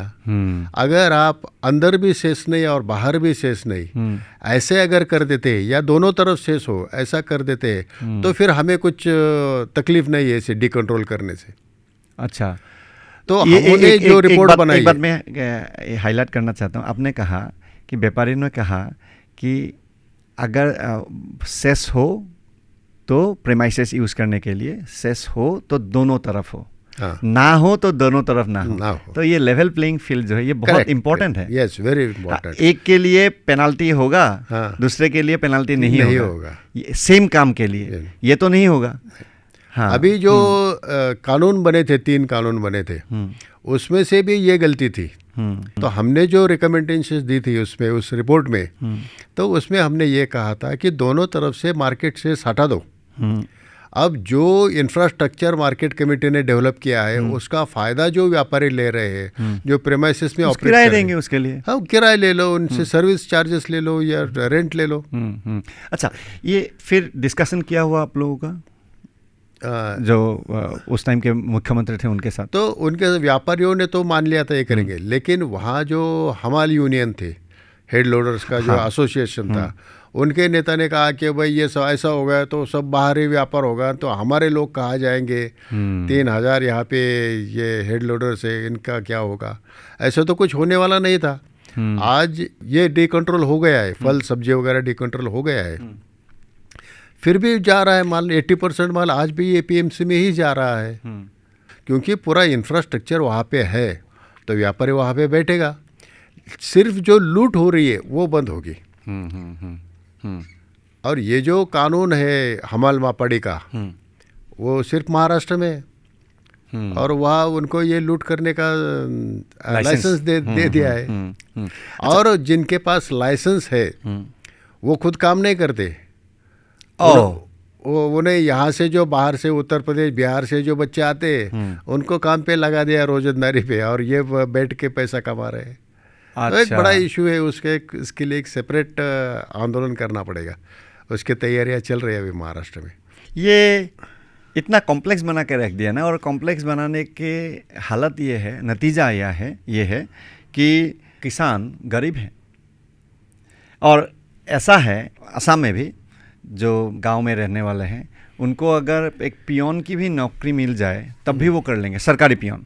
सरकार के अगर पियोन भी मिल जाए, सबसे नीचे वाले पोस्ट भी मिल जाए, तो घूस दे के हो या कैसे भी हो वो कर लेंगे काम। लेकिन खेती में पैसा नहीं है। हम शहर के आदमी का ये आदत है कि कहने कि नहीं, किसान वाले लड़के लेजी है, एले हुआ है, लेजी आलसी है, तो इसीलिए वो वहाँ पे सिक्योरिटी गार्ड एसी में बैठ के लेकिन बात यह है कि खेती में कोई प्रॉफिट, कोई पैसा नहीं है, तो इसीलिए लोग नहीं करते हैं। और अभी तो एक वाइल्ड एनिमल का भी कॉन्फ्लिक्ट का इशू है। नहीं, इस नीति की वजह से किस हद तक इसका परिणाम हो सकता है, आपको एक एग्जांपल दे दूँ। नासिक में डिस्ट्रिक्ट कोऑपरेटिव बैंक है, और उस बैंक से कर्जा किसान लेते हैं, और वहाँ का किसान प्याज उगाता है, गन्ना करता है, गेहूँ करता है, और ये तीनों क्रॉप्स पे गवर्नमेंट का बैन आते रहता है। बैन कैसा? ये एक्सपोर्ट, आज शुगर पे एक्सपोर्ट बैन है, गेहूँ पे एक्सपोर्ट बैन है, प्याज की हालत ख़राब है। तो इसका नतीजा ये हुआ कि आज 62,000 किसान जो कर्जा ले चुके हैं इनसे, वो कर्जा भर नहीं पाए, और उनकी ज़मीनें अब बैंक जब्त कर रही है, उसकी नीलामी कर रही है। और उनका कर्जा होता है 10 लाख 15 लाख रुपया। ज़मीन की कीमत होती है 2 करोड़ 3 करोड़ 5 करोड़। तो वो 10-15 लाख के लिए ये पूरी ज़मीन बैंक अपने नाम कर रही है। और वो अगर चाहे कि मैं मेरा आधा एकड़ बेच को बैंक के पैसा दे दूँ, तो बैंक परमिशन भी नहीं देती। तो इस वजह से किसान अब ज़मीन से बेदखल होने की नौबत आ गई है। अगर इनके प्याज को पैसा मिलता, और वो ज़्यादा भी नहीं चाहते, 20 रुपये का भी उनको दाम मिलते रहा, तो वो आसानी से कर्जा चुका सकते, लेकिन वो 20 रुपये भी नहीं मिलने दे रहा है सरकार। ये प्रॉब्लम है। जो मूल समस्या है वो है नीति। क्या नीति? कि गवर्नमेंट प्लेयर बन रहा है, गवर्नमेंट खुद ट्रेडिंग करता है। दूसरा, गवर्नमेंट जैसा चाहते हैं ऐसा हो गया कि दाम बढ़ रहा है, तो तुरंत वो एक्सपोर्ट बैन कर देता है, लेकिन इंपोर्ट बैन नहीं करता है। तो इससे जो प्राइस का स्टेबिलिटी होना है, ये गवर्नमेंट पॉलिसी के कारण जो भूख लगा है तभी जाके खाना का वो ढूंढना, कोई ऐसा जो रिएक्शन है, नीजर्क रिएक्शन हिंदी में, इंग्लिश में कहते हैं नीजर्क रिएक्शन, ये सब जो पॉलिसीज़ के गलतियां हैं, उसके कारण जो फार्मर्स के इनकम वो कम हो जाता है। अनसर्टेनिटी बहुत है। इससे भी और फंडामेंटल प्रॉब्लम एक है कि प्रॉपर्टी राइट्स का जो हनन है, प्रॉपर्टी राइट्स तो है ही नहीं, फंडामेंटल राइट्स से उठा ही दिया, और बाकी जो फार्मर वो स्केल बढ़ा नहीं सकता है, और अगर किसी जगह में खेती करना अभी कोई प्रॉफिटेबल रहा ही नहीं, वो भी अब दूसरे इंडस्ट्री में कन्वर्ट नहीं कर सकता है। तो इसके जो इश्यूज़ हैं उसमें आप कैसे देखते हैं? किसी भी इंडस्ट्रियलिस्ट को उसका व्यापार बढ़ाना है, उसका इंडस्ट्री बढ़ाने के लिए कोई भी लिमिटेशन नहीं है। टाटा के कितने फैक्ट्रीज़ है, नमक से लेके हवाई जहाज़ तक, तो उस पर कोई पाबंदी नहीं है। लेकिन किसान अगर उसकी ज़मीन बढ़ाना चाहता है, उसका बिजनेस बढ़ाना चाहता है, तो उस पर पाबंदी है। महाराष्ट्र में 18 एकड़ इरिगेटेड और 54 एकर्स नॉन इरिगेटेड, हाँ, ड्राई लैंड। अगर ज़मीन उससे ज़्यादा हम ज़मीन नहीं रख सकते, तो उससे हुआ क्या है, 18 एकड़ मेरे पास ज़मीन है, मेरे 2 बच्चे 2 बेटे हैं, तो उसके 4 टुकड़े हो जाते हैं, तो सभी बिल्कुल मार्जिनल फार्मर्स बन जाते हैं। और इस छोटी ज़मीन में खेती करना भी मुश्किल हो जाता है। दूसरी बात यह है कि लैंड मार्केट जो है वो डिस्टॉर्ट हो जाता है। अगर खरीदने वाला, मेरे एक किसान है जो उसके पास पैसा है, उसके पास 18 एकड़ एग्रीगेटेड लैंड है और उसका और 10 एकड़ लेना है या 5 एकड़ लेना है, उसके पास पैसा है लेकिन वो खरीद नहीं सकता। और जिसके पास ज़मीन नहीं है, जिसके पुरखों में कभी खेती नहीं की है, वो ज़मीन नहीं ले सकता। यानी अगर कोई टीचर है, वो अब खेती करना चाहते वो हैं, खेती करना चाहता है, तो कहेगा कि मैं 2 एकड़ ज़मीन यहाँ पे लूँ, तो वो फार्मर नहीं है करके वो खरीद नहीं सकता। अच्छा, एक इंटरेस्टिंग न्यूज़ पढ़ा था, थोड़ा सा इंटरेस्ट लगा था। अमिताभ बच्चन शायद था, मुझे अभी हाँ, अमिताभ बच्चन कहा था और रानी मुखर्जी, ये 2 लोगों का महाराष्ट्र में हुआ था ये इशू। तो अमिताभ बच्चन के कई पुरखों का उत्तर प्रदेश में एक 712 एक्सट्रैक्ट निकला, तो उसके आधार पर उन्होंने ये, तो ऐसा कानून क्यों होना चाहिए कि जो किसान नहीं वो खरीद नहीं सकता। तो इसकी वजह से जो लैंड मार्केट है वो टोटल डिस्टॉर्ट हो चुका है। किसान के पास खरीदने के लिए इतना पैसा नहीं है, तो वो कम दाम में मांगता है, जिसके पास पैसा है वो खरीद नहीं सकता है। तो ये लैंड मार्केट का भी हो गया है। हमारे बिजनेस का एक्सपेंशन करने पर भी हमें लिमिटेशंस लगाई गई है। तो ये हमारे प्रॉपर्टी राइट्स का हनन है। लैंड इशू एक बहुत बड़ा इशू है, असम में भी ये बहुत बड़ा इशू है। काफ़ी लोगों के ट्राइबल एरियाज़ में आप जाएंगे कल, शायद आप देखेंगे वो गांव, तो उस गांव में कम से कम वो लोग 200 साल से रह रहे हैं, एटलीस्ट, कम से कम। और भारत के स्वाधीन होना ही कितना साल हो गया, 70-80, अब कितना हो गया साल, 76 ईयर्स कंप्लीट कर चुके हैं हम लोग। स्वाधीनता से पहले से वहाँ रह रहे हैं, और वो ट्राइब्स ही हैं, सिलू ट्राइब ही हैं। तो लेकिन उनको जमी का रिकॉर्ड्स, मतलब मियादी हम लोग कहते हैं, परमानेंट सेटलमेंट अभी तक नहीं हुआ है, अभी तक नहीं हुआ।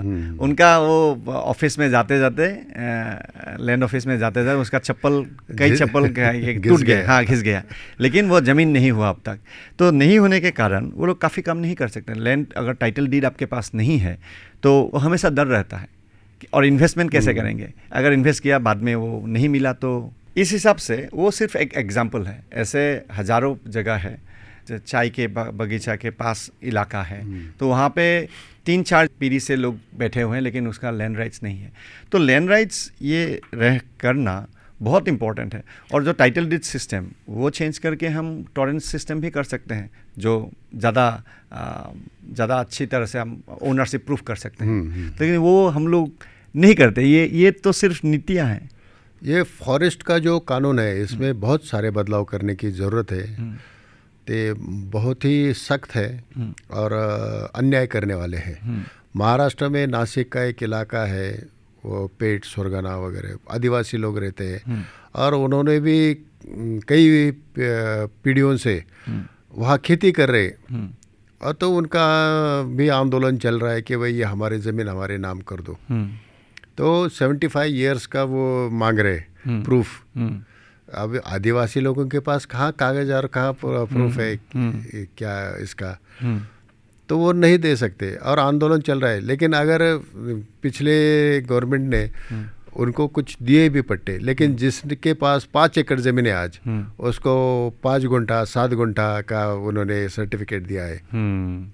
गुजरात में जो काम करने वाले एक NGO है, उन्होंने बहुत अच्छा काम किया, और उन्होंने ये गवर्नमेंट से, गूगल से उन्होंने ये मंगाया कि सैटेलाइट जो पिक्चर होता है, पिछले 30 सालों का उन्होंने वो मंगाया, और वो कट ऑफ डेट निकाला था। उसके पहले जो लोग वहाँ पर रह रहे थे और या खेती कर रहे थे, उन लोगों को ज़मीन देने के उन्होंने की तय।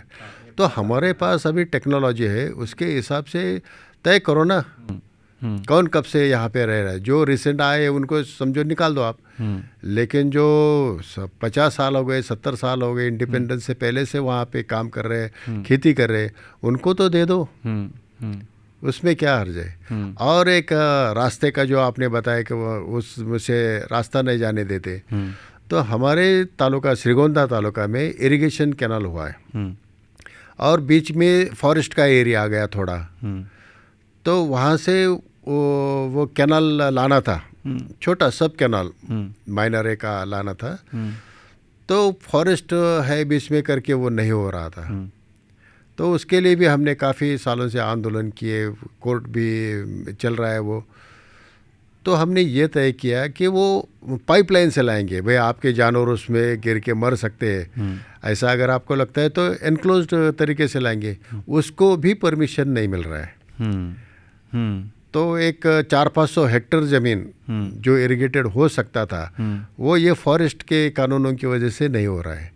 तो ऐसे कानून अगर है तो वो बदलने चाहिए। अंग्रेजों के ज़माने के कानून कब तक हम ऐसे ही लेके चलेंगे। और ये जो ट्रेडिशनल एग्रीकल्चर है, धान चावल गेहूँ फिर फल सब्जियाँ, इसके अलावा भी जो एलाइड है उसके बारे में जैसे कि फ़िश या पिगारी है, तो ये सब भी हम अगर बात करें, कल हम लोगों ने जब गए थे बोरपेटा से हाउली, उसमें फिशरीज हम लोगों ने देखा 30-40 एक ही जगह में हम लोगों ने देखा, और एक एक फिशरी एक एक पॉन्ड 2 बीघा ज़मीन से लेके 10 बीघा ज़मीन तक 3 एकड़ का 3-4 एकड़ का हमने पॉन्ड भी देखा। वो शायद सबसे बड़ा था। 5 एकड़ का भी था एक। हाँ, एक 5 एकड़ का भी, हाँ उन्होंने बताया था एक 5 एकड़ का भी था। तो और एक हेचरी भी हम लोगों ने देखा था, वहाँ पे अंडा वो कैसे फर्टिलाइज करते हैं। हाँ, तो स्पॉनिंग का वो प्रोसेस भी हम लोगों ने देखा। तो वो सारे जो फिश बिजनेस में वो प्रोड्यूसर्स हैं, तो उसमें एंगेज है, उनका कहना भी यही था कि सरकार अपना काम कर ले, हमें कुछ सब्सिडी नहीं चाहिए, हम खुद का खुद कर लेंगे, पैसा हम लोग कर लेंगे। और वहाँ पे कमाई भी बहुत कम होता है। ये जो 2 बीघा का जो ये मछलियाँ वो नेटिंग कर रहे थे, उस वक्त हम लोगों ने वहाँ पे गए थे, तो उनसे हम लोगों ने बातचीत किया, तो उनका उस पॉन्ड से 2 बीघा ज़मीन का वो जो पॉन्ड है, उससे उनका अराउंड 60,000 रुपये का सालाना इनकम होता है, सिर्फ 60,000। और अच्छा दिन हो गया तो 1 लाख, बहुत अच्छा। वो सबसे अच्छा, मतलब लास्ट 10-11 साल में एक बार ऐसा हुआ था। लेकिन नॉर्मली उनको अबाउट 60,000 मिलता है। तो उनका प्रॉब्लम ये है कि 2-3 बार वहाँ पे बाढ़ आ जाता है। और जिस आदमी से हम लोग बात कर रहे थे, उनका वो 8 पॉन्ड वो अपने खुद करता है, 8 पॉन्ड। तो उसमें उसने 15 लाख रुपया का जो सीड दिया था, 15 लाख रुपए के, वो सारा का सारा निकल गया। तो वो उन्होंने कहा था कि यहाँ पे करीब 1000 ऐसे व्यापारी हैं, ऐसे प्रोड्यूसर्स हैं, फार्मर्स हैं, और व्यापारी भी है, फार्मर्स भी हैं। तो उन लोगों का जितना वो डाले थे सारा निकल गया। वो तो हिसाब दे रहे थे कि अबाउट 50 करोड़ से 50 करोड़ से 100 करोड़ का मछलियाँ निकल गया। और उनका कारण, वो 2-3 कारण बताए थे। एक था कि जो नाला पानी, बरसात तो होगा ही, जून जुलाई में बरसात होगा ही, नेचुरल आउटलेट। हाँ, नेचुरल जो आउटलेट था वो धीरे धीरे लोग एनक्रोच कर लिए और बंद हो गया। बंद होने के कारण पानी अभी नदी में नहीं जा रहा है। तो उसके कारण सारा पानी तो कहीं तो जाएगा ही, पानी तो कहीं ना कहीं वो निकालेगा। हाँ, निकालेगा। तो पानी आ जाता है इस तरफ, और उसके लिए वो सारा मछली निकल जाता है। एक वो, दूसरा उनके वहाँ जो नदी है उसमें जो एम्बैंकमेंट होना चाहिए वो है नहीं। ये 2 सबसे बड़ी प्रॉब्लम है। और तीसरा उन्होंने बताया था कि भूटान में एक डैम पानी ज़्यादा होने पर वो छोड़ देते विदाउट वार्निंग, तो उसके लिए भी हो जाता है। लेकिन सबसे ज़्यादा उनका प्रॉब्लम है, अगर नंबर 1 इन तीनों में से है, तो नंबर 1 प्रॉब्लम है एनक्रोचमेंट। हाँ, एनक्रोच में कारण जो नाला, जो नेचुरल जो ड्रेन था वो बंद हो गया बीच में, तो वो सबसे बड़ा प्रॉब्लम। तो वो क्लियर करना चाहिए। हाँ, बिल्कुल करना चाहिए। हाँ। यही तो गवर्नमेंट का ही काम है। तो गवर्नमेंट अपना काम करे, और जो फार्मर्स को मदद करने के लिए जो सब्सिडियाँ है वो बंद करे, उसकी ज़रूरत नहीं है। जैसे कि फार्मर्स को हेल्प करने के नाम पे सरकार हर साल लाखों करोड़ रुपया खर्च करता है, लेकिन जो उनका नीतियां हैं, जैसे कि आपने बताया 6 लाख करोड़ रुपया दिया है और 45 करोड़ रुपया का नुकसान करवाया है। हाँ। 2000 से 2017 तक ये नुकसान कृषकों को, किसानों को नुकसान भरवाया है। और इसके कारण लोग तो सुसाइड तो कर रहे हैं, लेकिन जो जिंदा है वो भी मर रहे हैं, वो भी मर रहे हैं, हर वक्त मर रहे हैं। मतलब इससे ज़्यादा आज खेती छोड़ के सब युवा शहरों की तरफ भाग रहे हैं। सभी डेवलप कंट्रीज़ में 3-4-5% लोग खेती करते हैं, बाकी सब अदर दूसरे व्यवसाय पे जाते हैं। लेकिन क्यों जाते हैं? तो उनके पास वहाँ जाके कुछ करने का ऑप्शन होता है, एक अपॉर्चुनिटी भी होती है। भारत में ये है कि लोग फ्रस्ट्रेशन की वजह से छोड़ रहे, इनकम ज़्यादा होने की वजह से, इनकम नहीं है। एक सिक्योरिटी गार्ड बनेगा, कितना पैसा मिलेगा? कितना 7-8 हज़ार 10 हज़ार ज़्यादा से ज़्यादा उसको, वो भी अलग शहर में जाके रहना है, तो उसको बचेगा कुछ नहीं है। अगर आपको पॉपुलेशन कम करना है तो लोगों के पास ऑप्शन होना चाहिए, तो उसके लिए लोगों के परचेसिंग पावर बढ़नी चाहिए। और परचेसिंग पावर अगर बढ़नी है तो 60% लोग जिस व्यापार में आज है, खेती में, उसको आपको बढ़ावा देना चाहिए। उनके जेब में अगर पैसा आ जाता है तो प्रॉफिटेबिलिटी बढ़ना है। हाँ, प्रॉफिटेबिलिटी बढ़ती है, तो उसके पास सरप्लस आ जाता है, तो वो दूसरे कुछ व्यवसाय में जाता है। एक एग्जाम्पल है हमारे महाराष्ट्र का। 2000 साल तक गन्ने को काफ़ी कम दाम मिल रहे थे, तो शरद जोशी जी के नेतृत्व में एक बहुत बड़ा आंदोलन शुरू हो गया। और उसके बाद किसानों को भी अपेक्षा नहीं थी, इतने ज़्यादा पैसे मिलने लगे। जो हमें 560 रुपये पर टन मिलता था गन्ने का, वो अचानक 800 रुपये हो गया। उसके बाद हर साल आंदोलन होता रहा, फिर 1000, 1200, आज 3000 रुपये की हम बात कर रहे हैं। तो जो अनएक्सपेक्टेड पैसा किसानों के हाथ में आ गया, तो उसमें से हमारे जो इरिगेटेड एरिया है और शुगर केन प्रोड्यूसिंग एरिया है, वहाँ पर किसान के एक बेटे ने कोई किराना दुकान डाल दिया, किसी ने कपड़े का दुकान डाल दिया, किसी ने मोटरसाइकिल की एजेंसी ले ली, किसी ने पेट्रोल पंप शुरू कर दिया। पहले एक कम्युनिटी मारवाड़ी और ये गुजराती, ये लोग ही इस बिजनेस में थे। आज किसानों के बच्चे ये बिजनेस कर रहे हैं, यानी ये लोग खेती से बाहर निकल गए। अगर उसके 4 बेटे हैं तो एक बेटा खेती में है अभी, बाकी तो दूसरे कुछ व्यवसाय कर रहे हैं। तो ऐसा होना चाहिए, किसानों के पास अगर सरप्लस आ जाता है तो फिर वो कोई और बिजनेस में जाता है, नहीं तो फिर सभी के सभी खेती में रह जाते हैं। अच्छा, ये कैसे क्यों होता है कि अगर खेती में ज़्यादा पैसा आ गया, सरप्लस हो गया, तो हम दूसरा सब लोग खेती ही करेंगे? ऐसा लेकिन नहीं होता है। जब सरप्लस होता है तो दूसरे बिजनेस में इन्वेस्ट कर देते हैं। करेक्ट, ऐसा ह्यूमन नेचर है। और ऐसा भी नहीं कि जब एक्स्ट्रा पैसा आया तो मतलब बहुत ज़्यादा करोड़ आया, ऐसा नहीं। नहीं। ऐसा इतना कि दूसरा इन्वेस्टमेंट कर सके। कैसा होता है, ये 2-3 साल 4 साल का प्रोसेस होता है। आपके पास आप 1 लाख रुपया खर्चा कर रहे खेती के लिए, और उसमें से आपको 1 लाख रुपया प्रॉफिट हो गया, तो 4-5 साल में आपके पास 4-5 लाख रुपया बन जाता है। तो वो 5 लाख रुपया और कुछ कर्जा लेके आप कुछ नया बिजनेस शुरू कर सकते हैं। नया वेंचर। और पूरे गांव के लोगों के पास इस तरह से अगर ज़्यादा पैसे आ जाते हैं तो फिर परचेसिंग पावर भी बढ़ जाती है, दुकानें बढ़ जाती है, वहाँ जाके खरीद करते हैं। तो एम्प्लॉयमेंट बढ़ाने का तरीका या ज़रिया ये की है कि किसानों के जेब में पैसा जाने दो, किसान दुकान में जाके खरीदे करें। हम अभी जाते हैं लातूर, नांदेड़ के रिमोट विलेजेस में, तो शाम के टाइम अगर हमारा सभा होती है, मीटिंग होती है, 100-150 लोग होते हैं सामने, तो हम पूछते हुए कितने लोगों के पास वॉशिंग मशीन है, एक भी हाथ ऊपर नहीं आता। कितने लोगों के पास फ्रिज है, 1-2 हाथ उठा। तूने क्यों खरीदी किया, कब खरीदी किया? नहीं, वो तो शादी में आ गया बोले। मिक्सर की भी ये हालत है। तो एक भी आदमी दुकान में जाके खुद की इच्छा से मिक्सर नहीं खरीदता है, फ्रिज नहीं खरीदता है, वॉशिंग मशीन नहीं खरीदता है। ऐसे हज़ारों आइटम्स है।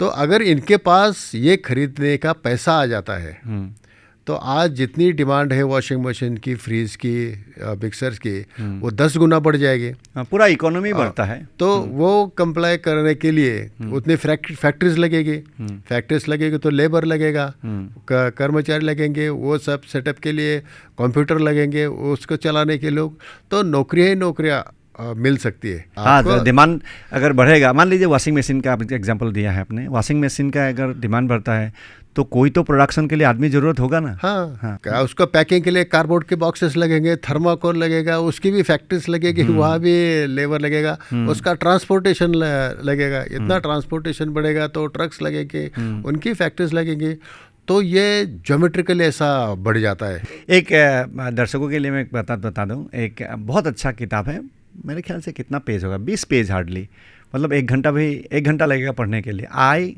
पेंसिल इंटरनेट में उपलब्ध है, लॉरेंस रीड का लिखा हुआ है, आई पेंसिल। ये इसमें लिखा है जो आपने कहा कि एक पेंसिल एक आदमी नहीं बना सकता है, क्योंकि उसमें जो वुड है, लीड लगता हाँ, है, वो ग्रेफाइट है एक्चुअली, ग्रेफाइट लगेगा, काठ लगेगा, वो कहाँ कौन काट रहा है, कौन सा रेलवे में आ रहा है, रेलवे बनाने में जो व्हील्स है, वैगन है, वो लोहा कहाँ से आ रहा है, इलेक्ट्रिसिटी कहाँ से, कोल, पेट्रोल, डीजल कहाँ से आ रहा है। तो ये इतना इंटरकनेक्टेड है, किसी भी एक जगह में अगर इम्प्रूवमेंट, प्रोडक्टिविटी बढ़ता है, प्रॉफिटेबिलिटी बढ़ता है, सारा देश को ऊपर उठाएगा, पूरा देश को।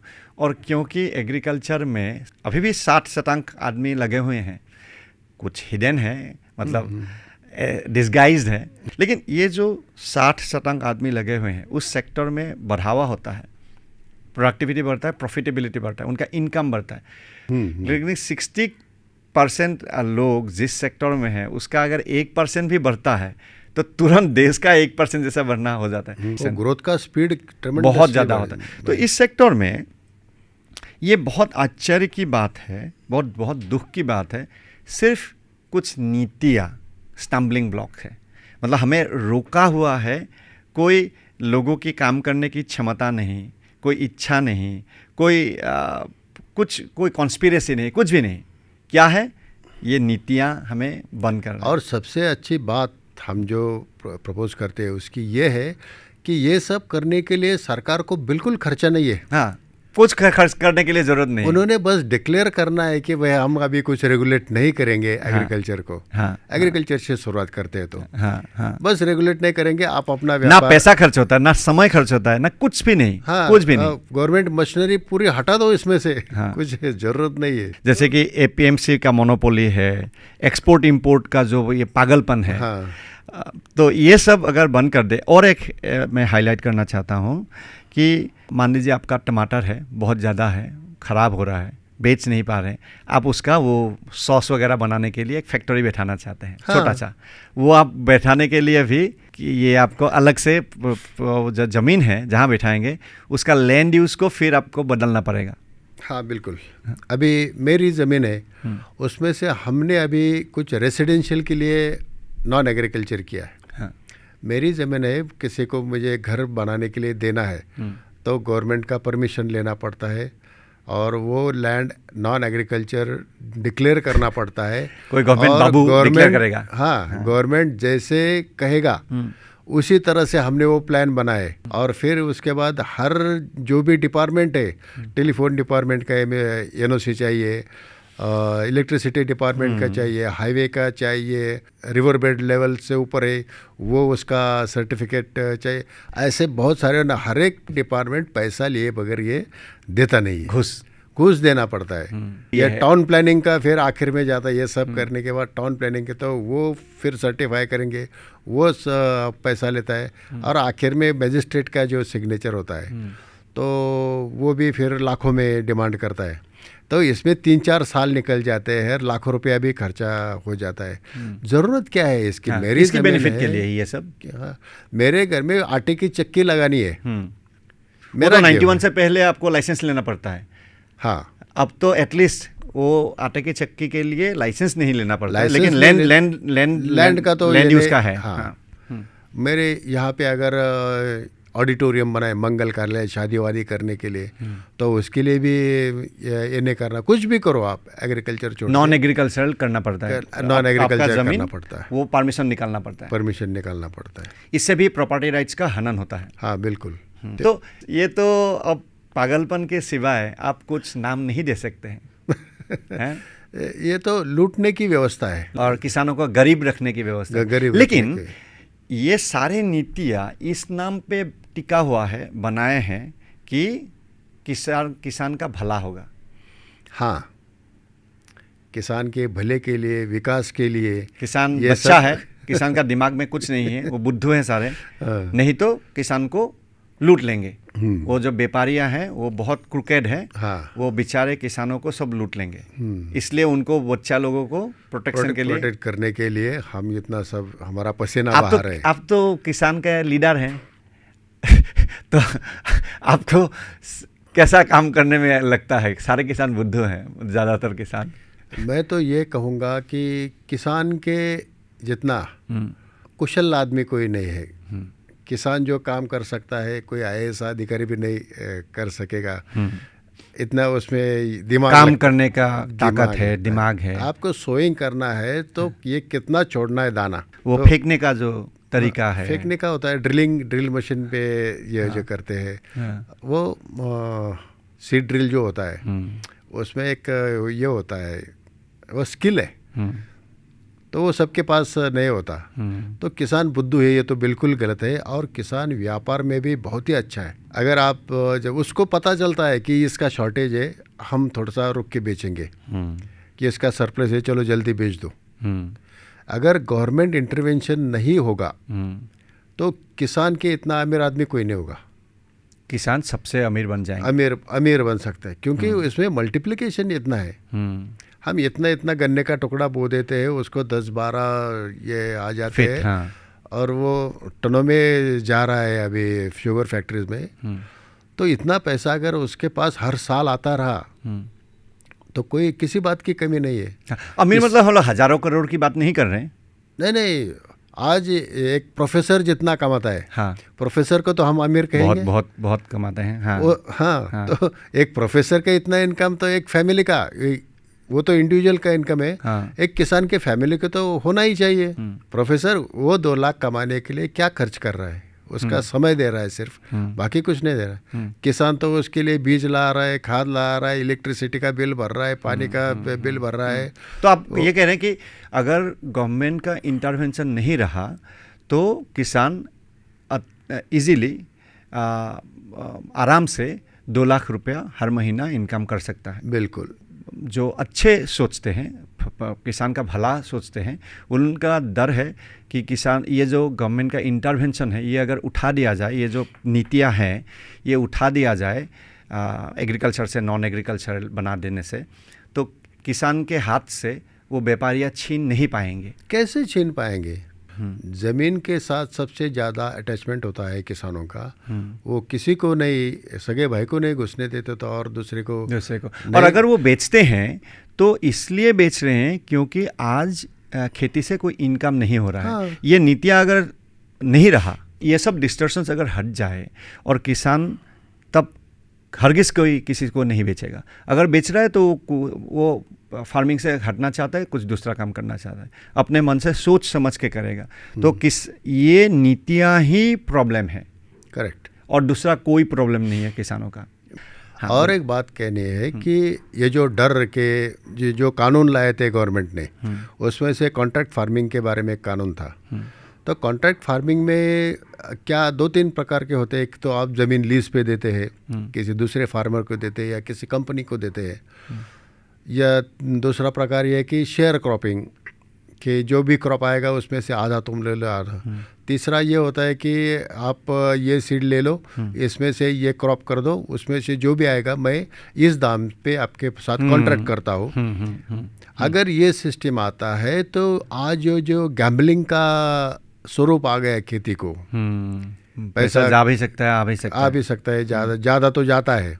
ये अगर बंद होना है तो अगर कोई कंपनी आती है और मुझे कहती है कि आप इतना इतना टमाटर लगाओ, मैं 5 रुपए किलो से आपका टमाटर जितना भी आएगा आपके खेत से इतने दिनों तक खरीदूंगा। तो एक कॉन्ट्रैक्ट होता है, तो एक निश्चयता होता है, सर्टिनिटी आ जाती है कि मेरे इतना, मैंने अगर 50 टन टमाटर उसमें उगाए तो इतना पैसा मेरा होने वाला है। वो जो रिस्क फैक्टर है उसमें से कम हो जाता है। मेरी ज़मीन है, मैं जोत रहा हूँ, कर रहा हूँ, कुछ नहीं मिल रहा है। अगर कोई कंपनी आती है और वह कहती है कि 30 साल के लिए मैं आपकी ज़मीन ले लेता हूँ और हर महीना या हर साल मैं आपको इतने पैसे दे देता हूँ, तो उसका एक फिक्स इनकम उसमें से आ जाता है। और उसमें अच्छा प्रावधान था कि किसी भी हालत में कोई भी उस किसान की ज़मीन नहीं ले सकता था। अगर वो कोई स्ट्रक्चर वहाँ खड़ा कर देता है और वो छोड़ के जा रहा है तो वो स्ट्रक्चर निकाल के उसकी ज़मीन पहले जैसे कर दो, नहीं तो वो पूरा स्ट्रक्चर उस किसान के मालिकी का हो जाएगा। तो ये बहुत अच्छा था। तो अगर इसमें रिस्क कम करना है किसान की तरफ से तो ये कॉन्ट्रैक्ट फार्मिंग आनी चाहिए। जैसे पेप्सी देता है अभी आलू, और उनका एक स्पेसिफिक वैरायटी चिप के लिए जो लेता है, लेस के चिप्स के लिए वो देता है और उसके बदले में उनको पैसा देता है जैसा भी तय होता है, और किसान खुश है उससे। कई सालों से कर रहे हैं, कई राज्यों में उसका ये चल रहा है। तो बाकी आलू तो 2 रुपये किलो भी नहीं बिकता, कभी कभी रोड पे फेंकना पड़ रहा है। तो अगर ऐसे बहुत सारी कंपनियां आती है और वो कॉन्ट्रैक्ट पे हमारा एक एक, कोई हमारी चिली लेगा, कोई हमारा पोटैटो लेगा, कोई टोमेटो लेगा, कोई अदरक लेगा, किसी भी चीज़ में ये ट्रेड हो सकता है कि हमें इतना इतना प्याज चाहिए, हम इतना दाम आपको साल भर में देंगे। जो फ्लक्चुएशन होता है वो उसमें नहीं रहेगा। तो ये भी किसानों के लिए अच्छा है, वो ट्रेडर के लिए अच्छा है, जो इंपोर्ट कर रहा है उसके लिए अच्छा है कि उसमें कंसिस्टेंसी रहेगी कि भाई एश्योरेंस रहेगा कि इतना माल मुझे मिल रहा है। किसानों का एश्योरेंस रहेगा कि इतना पैसा मुझे मिल रहा है। ये बहुत अच्छी सिस्टम है, सिर्फ इसमें से सरकार बाजू हटना चाहिए। ये जो हमारे अभी स्थिति है कि फार्मिंग ऐसा है कि लोग निराश होके खुदकुशी कर लेते हैं, जो है उनका कोई इनकम है नहीं, और अगर किसी को गवर्नमेंट का पियोन का भी नौकरी मिलता है तो वो खेतीबाड़ी छोड़ के वहाँ चला जाता है। तो ये बुरी हालत बना के रखा है सरकार के जो नीतियां हैं। इसका सोशल डैमेज क्या हो रहा है आपको पता है क्या? ये लोग छोड़ के क्यों जा रहे हैं? कंपनी में जॉब कर रहे, किसान के बेटे को कोई अभी लड़की देने के लिए तैयार नहीं है। शादियों में भी शादी नहीं हो रही है। किसान के बच्चे 35-40 साल के हो चुके हैं अभी, लेकिन हर एक गांव में 200, 300, 500 तक लड़के हैं जिनकी शादियां हुई नहीं और होगी भी नहीं। अब वो किसी स्कूल में चपरासी है, बैंक में चपरासी है, या किसी कंपनी में कुछ भी काम कर रहा है, उसकी शादी होती है। लेकिन किसान के बेटे की शादी नहीं हो रही। ये बहुत ही बड़ा सामाजिक प्रश्न निर्माण, ये तो बहुत चिंता के कारण है ना, बहुत बड़ी चिंता का कारण है। मतलब ये लोगों को, गांव के लोगों को पूरा पता हो गया है हाँ, कि भाई ये एग्रीकल्चरल जो सेक्टर है, खेतीबाड़ी करना अभी मतलब भूखा रहने के बराबर है। और दूसरा एक स्टेटस का भी है। भूखा रहने का तो ऐसा सवाल नहीं है, लेकिन किसान के बेटे के साथ शादी करेगी तो इसको खेत में जाना पड़ेगा काम करने के लिए, इसको पैसा नहीं आएगा इसके हाथ में। अगर कहीं चपरासी है, कंफर्ट वाला चीज़ कोई नहीं, कंफर्ट है, स्टेटस है। बिल्कुल, किसान के बेटे के साथ अगर कहीं शादी है तो इसको अलग कोने में ये खड़ा हो जाती है, इसके साथ कोई बात भी नहीं करता। क्योंकि बाकी सब तो अच्छे अच्छे कपड़े वपड़े पहन के आ जाते हैं, महंगे महंगे। ये तो सादा शर्ट पैंट पहन के जाएगा, फटी चप्पल पहन के जाएगा, तो कौन इसके साथ। दूसरी औरतें आती है तो उनके गले में 10-10 तोला का सोना होता है, और इसके बदन पे कुछ नहीं होता सोना। ये अब का स्टेटस ये है कि किसी के पास अगर 30 एकड़ का जमी भी है, वो काफ़ी बड़ा नंबर है। 30 एकड़ मतलब करीब करीब मान लीजिए 35 एकड़, तो 100 असम के हिसाब से 100 बीघा, 100 बीघा ज़मीन, तब भी खेती में इनकम नहीं। नहीं। जितना बड़ा फार्मर उतना बड़ा घाटा है। क्योंकि छोटा फार्मर है वो उसके खुद के फैमिली मेम्बर्स लगा के काम कर सकता है। तो उसका जो लेबर कॉस्ट वो सबसे बड़ी कॉस्ट है आज फार्मिंग में। बड़ा फार्मर है उसके फैमिली में 2-3 लोग 4 लोग रहेंगे तो वो 45 एकड़ का पूरा काम नहीं कर सकता, तो उसका बाहर का लेबर लगाना पड़ता है। तो बाहर का लेबर अगर वो लगाता है तो पूरा पैसा लेबर ही खाया जा रहा है, काम भी नहीं कर रहे। महाराष्ट्र में अभी 11 बजे खेत में आ जाते हैं, काम शुरू करने के लिए उनको 11:30-12 हो जाते हैं, फिर 1 घंटा खाने का छुट्टी है, फिर उसके बाद 5 बजे तो निकल जाते हैं। 4 घंटा भी काम नहीं होता, 500 रुपये देने पड़ रहे हैं। आज की न्यूज़ है महाराष्ट्र में ड्राउट डिक्लेयर करने के लिए मांग आ रहा है। हाँ, सूखा तो वहाँ बारिश ही नहीं हुई है। और सिर्फ लातूर नहीं, नांदेड़ में भी ऐसी हालत है, अहमदनगर का कुछ हिस्सा इसी तरह का है। तो आधे महाराष्ट्र में इस साल ड्राउट कंडीशन रहेगा, ऐसा तो भी अनुमान है। 2-3 साल पहले आपने एक आंदोलन शुरू किया था कि जीएम जो ब्रिंजल का बीटी ब्रिंजल वो आपने उगाए थे और ओपनली किए थे और जर्नलिस्ट को बुलाए थे कि हमें अरेस्ट करो कि हम बीटी ब्रिंजल लगाएंगे ही। तो आप लोगों ने लगाए थे, लेकिन सरकार कुछ नहीं किया, चुपचाप बैठा, आप लोगों को कुछ नहीं किया और धीरे धीरे वो न्यूज़ बंद ही हो गया, लेकिन वो बैन अभी भी जारी है। तो टेक्नोलॉजी फ्रीडम के लिए हमने 2019 में, मैं जब शेतकरी संगठन का प्रेसिडेंट था, गवर्नमेंट ने 2 वैरायटीज़ को परमिशन दिया है, बोलगार्ड 1 एंड बोलगार्ड 2। लेकिन कॉटन में, कॉटन में, सिर्फ कॉटन में ये 2 ही जीएम क्रॉप्स फॉरमेंटेड है इंडिया में। उसके बाद हर्बिसाइड टॉलरेंट कपास आ गई। तो वीडीसाइड अगर मारते हैं तो नॉर्मल वीडीसाइड है तो नॉर्मल क्रॉप है तो पूरा क्रॉप भी जल जाएगा। लेकिन इसमें एक ऐसा प्रोटीन आता है, ये चाहे हर्बिसाइड टॉलरेंट कॉटन, HTBT बोलते हैं उसको। तो उसमें अगर आप स्प्रे कर देते हैं तो कपास को कुछ नहीं होता, सिर्फ खरपतवार मर जाती, वीड्स मर जाते हैं। तो इसमें से लेबर का जो खर्चा है वो बहुत कम हो रहा है और टाइमली लेबर नहीं मिलता क्योंकि सभी को एक ही समय पे चाहिए। तो ये अगर स्प्रेइंग कर देते हैं हम वीडीसाइड का तो खर्चा बचता है और समय पे काम भी हो जाता है। तो ये बहुत पॉपुलर हो गया, लेकिन गवर्नमेंट परमिशन नहीं दे रही थी। आज लाखों किसान चोरी छुपे लगा रहे हैं, गवर्नमेंट अप्रूव नहीं कर रही है। तो इसके लिए हमने ये आंदोलन किया था कि ये डिसओबीडियंस का, कि हमने सत्याग्रह का कहा उसको, हम ये खुल कर लगा रहे हैं, हमें जो कुछ भी करना है हमारे ऊपर केस करो। तो हमारे 10-12 लोगों के ऊपर केस हुई भी, लेकिन आगे कुछ नहीं हुआ उसका। और इस साल यवतमाल जो हाईएस्ट कॉटन प्रोड्यूसिंग एरिया है, वहाँ तो प्रशासन ने यानी डिस्ट्रिक्ट मजिस्ट्रेट ने कह दिया कि किसानों के ऊपर कुछ कार्रवाई मत करो, वो अगर ये बैन किया हुआ कपास लगाते भी है। लेकिन कपास तो खाने की चीज़ नहीं है, बल्कि उसका जो तेल निकलता है वो तो हम खा रहे हैं। वो जो cotton seed oil, cotton seed oil, वो जो फरसन में सभी तरफ ये कॉटन सीड ऑयल ही यूज़ किया जाता है। कहाँ पे? फरसन जो बनता है, ये शेव चूड़ा जो बनता है, it was legally permitted from 2000। हम जो सोयाबीन इंपोर्ट कर रहे हैं वो जेनेटिकली मॉडिफाइड, सोयाबीन का तेल जो आ रहा है बाहर से वो भी जेनेटिकली मॉडिफाइड है। तो हम लोग जीएम फूड खा रहे हैं ऑलरेडी खा रहे हैं। ये जो कुछ लोग कहते हैं कि जीएम फूड से हमारा जो बायोडाइवर्सिटी है वो ख़त्म हो जाएगा और हेल्थ के लिए ख़राब हो सकता है। नहीं, ऐसे तो होने के कोई चांसेस नहीं है, क्योंकि भारत का जो एग्रीकल्चर है वो बिल्कुल डाइवर्स है। हर एक जगह में हर एक तरह का अलग अलग पद्धति से किया जाता है।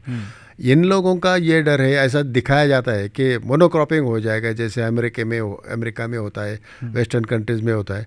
वहाँ एक एक आदमी की 10-10 हज़ार हेक्टेयर ज़मीन होती है, तो उनको मोनोक्रॉपिंग के सिवा दूसरा कोई चारा है नहीं है। यहाँ तो अभी 1 एकड़ में 4 लोग आ गए, तो हर एक का ये डाइवर्सिटी तो मेंटेन हो ही जाएगी। तो ऐसा कोई प्रॉब्लम नहीं। इन लोगों को फोबिया है बड़ी कंपनियां पैसा कमाएंगी, ये डर दिखाते हैं। तो इनको भाई मोनसेंटो पैसा कमाएगा, बायर पैसा कमाएगा, ये हमारे किसानों को लूटेंगे, ऐसा कहा जाता है और डर पैदा किया जाता है किसानों के मन में, सरकार के मन में डर पैदा। ऐसा कुछ नहीं है, किसान खुद होके अच्छे बीज के लिए ज़्यादा पैसे देने के लिए तैयार है। अच्छा, ये जो ग्रीन रिवोल्यूशन जब नाम दिया गया लेट 60s ना, तो उस टाइम जब वो बीज आया था अमेरिका, न्यू मैक्सिको, वहाँ पे अमेरिका में साइंटिस्ट ने नॉर्मन बोरलॉग, हाँ नॉर्मन बोरलॉग, उन्होंने वो निकाला था वैरायटी व्हीट का, और वो व्हीट यहाँ पे आया। सो एक पंजाब में कहते हैं कि एक एक आदमी एक एक गेहूं का दाना 1-1 रुपया 10-10 रुपया में खरीदे थे। हाँ। और उससे फिर बढ़ाए और धीरे धीरे अमेरिका का एग्रीकल्चर सेक्रेटरी ने ये नाम दिया और रेफरेंस कहा कि ये ग्रीन रिवोल्यूशन हुआ। तब से वो अच्छा लगा नाम, सबको, वो सब इस्तेमाल करते हैं, हरित क्रांति। हाँ, हरित क्रांति। तो उस टाइम किसानों ने, आपने अभी जब कहा कि अच्छा बीज होगा तो किसान खुद खरीदेंगे, तो उस टाइम भी ये जो नया वैरायटी आया था गेहूं का, किसानों ने काफ़ी दाम दे के वो खरीदे थे। हाँ, खरीदे थे। आज भी अगर किसी पेपर में न्यूज़ आ जाती है कि यहाँ से 200 किलोमीटर किसी ने एक ऐसा ये किया है और नया बीज निकाला है, वो लोग जाते हैं वहाँ पर, खुद के पैसे से डीजल डाल के जाते हैं और वो जो कीमत बोलेगा वो दे के लेके आते हैं कि मेरा ईल्ड, मेरा जो फसल है वो 2 गुना होगा, 3 गुना, 2 गुना होगा। तो यील्ड अगर बढ़ता है तो बीज के लिए ज़्यादा पैसे के देने के लिए किसान हरदम तैयार रहता है। और एक बात सुनते हैं कि जीएम फूड जैसा होगा कि एक बार खेती कर दिया और दूसरे बार उस खेती से जो सीड निकलेगा उससे नया नहीं कर सकते हैं। नहीं, ऐसा तो जब से हाइब्रिड आया, यानी आपने जो कहा हरित क्रांति आए, ग्रीन रेवोल्यूशन के साथ हाइब्रिड आ गया हमारे देश में। और हाइब्रिड साल यानी 1965 से हम वो सीड फिर से नहीं यूज़ कर रहे। जो भी हाइब्रिड है वो दूसरी बार नहीं चलता है, वो हर बार खरीदना पड़ता है, खरीदना पड़ता है। तो ऐसे भी खरीद रहे तो ये भी खरीदेंगे। और बात यह है कि अगर कोई कंपनी कोई पैसा इनकम कर रहा है, उससे प्रॉब्लम क्या है, मेरा इनकम बढ़ेगा कि नहीं? नहीं, रिजल्ट भले मोंसेंटो ने कितना पैसा कमाया हमें मालूम नहीं, लेकिन 2000 साल तक हम नेट इंपोर्टर थे कपास के। 3 साल में हम एक्सपोर्टर बन गए। 3 साल के अंदर, मतलब 2003 से? हाँ। अच्छा, वो इतना यील्ड बढ़ गया? हाँ, इतना यील्ड बढ़ गया। तो ये भी यहाँ पे भी उस टाइम पे 1960s में हम लोग के यहाँ दुर्भिक्ष होता था, फेमिन होता था। और ये जब नया वैरायटी नॉर्मन बोरलॉग का जो वैरायटी आया अमेरिका से, जो नया हाइब्रिड वैरायटी आया, कुछ सालों में हम लोग सेल्फ सफिशिएंट हो गए और अब तो हम लोग one of the largest exporters हैं। हाँ, करेक्ट। राइस में अभी हम नंबर 1 है ना? नंबर 1 है। हाँ, ये 2 साल से नंबर 1 है। हाँ। 2 साल पहले तक हम लोग नंबर 2 थे और पहले तो हम लोग का दुर्भिक्ष था। हाँ। तो ये कमाल है या नया वैरायटी का सीड का। हाँ, तो ये जो बात है कि जो टेक्नोलॉजी डिनायल हमें करवाया गया है, और ये एक फ़नी बात आपने बताया कि हम लोग सोया के जो जीएम वैरायटी है या खाने का कोई भी वैरायटी हम लोग यूज़ नहीं कर रहे हैं, लेकिन वो हम खा रहे हैं। वो ब्राज़ील में ये जो बैंगन तैयार हुआ है, ये तो हमारे माइको कंपनी ने किया है, इंडिया का। हाँ। माइको कंपनी और वो धारवाड़ यूनिवर्सिटी। अच्छा, और मस्टर्ड, सबसे दुख की बात है ये आर्गुमेंट भी नहीं आता है कि कोई बाहर के कोई प्राइवेट कंपनी, मस्टर्ड का जो जीएम है वो दिल्ली यूनिवर्सिटी का है, अपनी यूनिवर्सिटी का है, वो भी यूज़ नहीं किया जाता है। और उसमें से वो तो सिर्फ हाइब्रिडाइजेशन के लिए वो सुटेबल हो जाता है, बस इसके लिए ही वो यूज़ किया जाता है जीन। हाइब्रिड जो टमाटर है या कुछ भी है, उसका टेस्ट थोड़ा सा ख़राब लगता है। नहीं, हाइब्रिडाइजेशन में क्या होता है कि 2 वैरायटीज़ क्रॉस की जाती है, तो उसमें हम तय नहीं कर सकते कि ये क्वालिटी ही आनी चाहिए, ये कैरेक्टर ही आना चाहिए। जो आएगा फिर उसमें 2 अच्छा आ गया, 3 खराब भी आ गया। हाँ, प्रोडक्शन बढ़ गया। हाँ, और बीमार से रेजिस्टेंस हो गया, लेकिन टेस्ट खराब हो सकता है। हमें पता नहीं है। हाँ। लेकिन जेनेटिक एडिटिंग में आपको जो कैरेक्टर नहीं चाहिए उसको आप निकाल सकते हैं, जो ऐड करना है वो ऐड कर सकते हैं। लोकल जो वैरायटी है उसका सब अच्छा है। हाँ। लेकिन मान लीजिए वो उसका ड्राउट वो रेजिस्ट नहीं, सूखा वो रेजिस्ट नहीं है, तो वो हम सिर्फ बदल सकते हैं। हाँ। बाकी टेस्ट वगैरह सब अच्छा जैसा है वो अच्छा वैसा ही रहेगा। बिल्कुल। उसका कलर कैसा चाहिए, उस पर वो ब्रिस्टल चाहिए कि नहीं चाहिए, ये बिल्कुल, उसकी हाइट कितनी होनी चाहिए, वाटर लॉगिंग रेजिस्टेंस कितना है उसका। ये सरसों के बारे में एक इंटरेस्टिंग बात है, अभी जो सरसों का तेल हमें मिलता है ज़्यादातर वो मिक्स्ड है, एडल्टरेटेड भी हो सकता है या लीगली मिक्स भी हो सकता है। पूरा का पूरा सरसों का तेल बहुत ही कम है। नहीं, इसको लीगल भाषा में जो परमिशन देता है गवर्नमेंट उसको ब्लेंडिंग कहते हैं। ब्लेंडिंग है, वो लीगल है। जो है वो पाम ऑयल के साथ हो रहा है। तो सरसों का तेल जो हम लोग मार्केट में हम लोग मिलता है उसमें पाम ऑयल रहता है। पाम ऑयल रहता है। हाँ। तो सरसों का हमें यहाँ खेती बढ़ाना, ईल्ड बढ़ाना, टोटल प्रोड्यूस बढ़ाना बहुत ज़रूरी है। हाँ बिल्कुल, और डिमांड बहुत है। सभी ऑयल सीड्स का बढ़ाना बहुत ज़रूरी है। हाँ, और तो ये वेरी पजलिंग है ना कि यहाँ पे जो ये जो कम्युनिस्ट जो है हेट्रेड कि प्राइवेट कंपनियां प्रॉफिट करें, ये भी नहीं लागू होता है। हाँ। फिर भी बंद है दिल्ली यूनिवर्सिटी के प्रोडक्ट। हाँ, तो ये एक तबका है, एक छोटे छोटे ग्रुप्स है जो गवर्नमेंट को ये, और वो सहारा लेते हैं कोर्ट का। ये उनका दुनिया भर का स्ट्रैटेजी यही है कि ऐसा कुछ मसला आया कि उसको कोर्ट में डाल दो और फिर देखना ही नहीं, उसको पड़ा रहने दो, और जब तक कोर्ट का डिसीजन नहीं आता तब तक कोई गवर्नमेंट भी कुछ नहीं कर सकती। हाँ, ये एक बहुत ही अहम बात है, बहुत इम्पोर्टेंट बात है कि देश के प्रगति के लिए कोर्ट में पेंडिंग केसेस इतना ज़्यादा नहीं रहना चाहिए। लेकिन जब दामिनी सिनेमा हुआ था, सनी देओल के कैरेक्टर ने कहा था कि तारीख पे तारीख 96 था ना, ये रिलीज डेट कुछ ऐसा ही टाइम में था, 96 97। तो उस टाइम पेंडिंग केसेस का संख्या था 1 करोड़। अभी वो 4 करोड़ से ज़्यादा बढ़ हो गया। हाँ, और ये खुद लॉ मिनिस्टर ने पार्लियामेंट में कहा था। हाँ। तो उन्होंने कहा था कि 3 करोड़ कितना है, और अब मैं बोल रहा हूँ ये कुछ महीना पहले का डेटा है, अब तक वो 4 करोड़ से ज़्यादा हो गया है। ये तो सिर्फ कोर्ट्स में है। हाँ। और जो रेवेन्यू सिस्टम्स में है वो भी उतने होंगे। और तहसीलदार के पास चल रहा है, कलेक्टर के पास, कमिश्नर के पास, एडमिनिस्ट्रेशन के पास। हाँ। और वहाँ अटके पड़े हैं। किसान को कुछ तो इधर झगड़ा कर रहे, लड़ रहे, एक दूसरे को मार रहे। ये मतलब असमीज में हम कहते हैं भूतोर ऊपर दानव। एक तो भूत तो है ही सर पे, उसके ऊपर दानव भी आ गया। तो ये टेक्नोलॉजी डिनायल भी है। हाँ, हाँ। तो आप लोगों ने तो खुला तरफ से आंदोलन करके अपने बीटी ब्रिंजल बीटी ब्रिंजल तो एक हमें उसका सीड मिला। हाँ। करके हमने ये उसका आंदोलन किया। हाँ। नहीं तो अभी सोयाबीन है। हाँ। सोयाबीन का हम इंपोर्ट कर रहे हैं, ऑयल इंपोर्ट कर रहे हैं, शॉर्टेज खा रहे हैं हम लोग।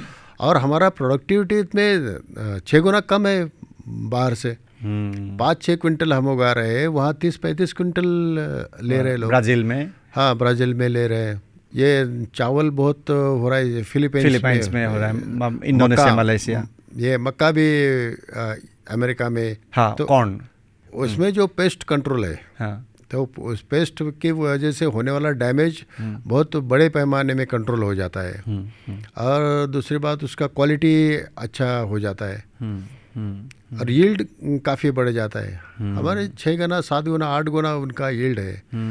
तो ये प्रोडक्टिविटी अगर हम संभाल लेते हैं तो भी हमारा ये शॉर्टेज का मामला खत्म हो सकता है। अच्छा, ये इतना आश्चर्य की बात है कि लोग भूल गए हैं कि 1960 में हम दूसरे देश से वो गिफ्ट, भीख अगर हमें नहीं मिलता तब हम लोग मर रहे थे।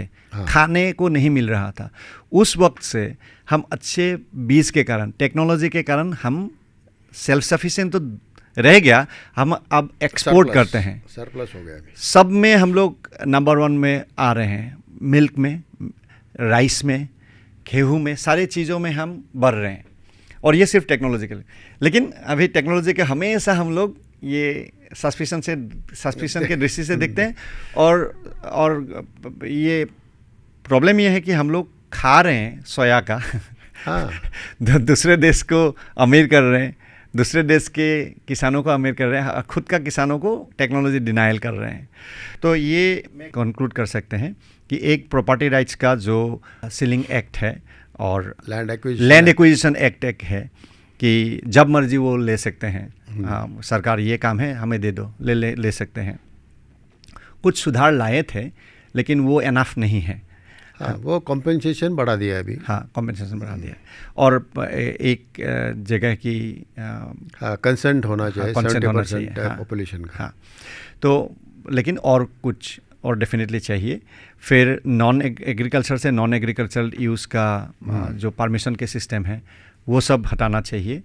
और जो गवर्नमेंट का मनमानी जैसा पागलपन है, अभी इंपोर्ट अलाउ किया, अभी नहीं किया, एक्सपोर्ट अलाउ किया, नहीं किया, तो ट्रेड रिस्ट्रिक्शंस है, तो ये सब अगर हटा, टेक्नोलॉजी डिनायल है, ये सब ठीक करने से ये कितना हो गया, प्रॉपर्टी राइट्स एक, दूसरा हो गया लैंड यूज़, दो, तीसरा हो गया ये ट्रेड रिस्ट्रिक्शंस।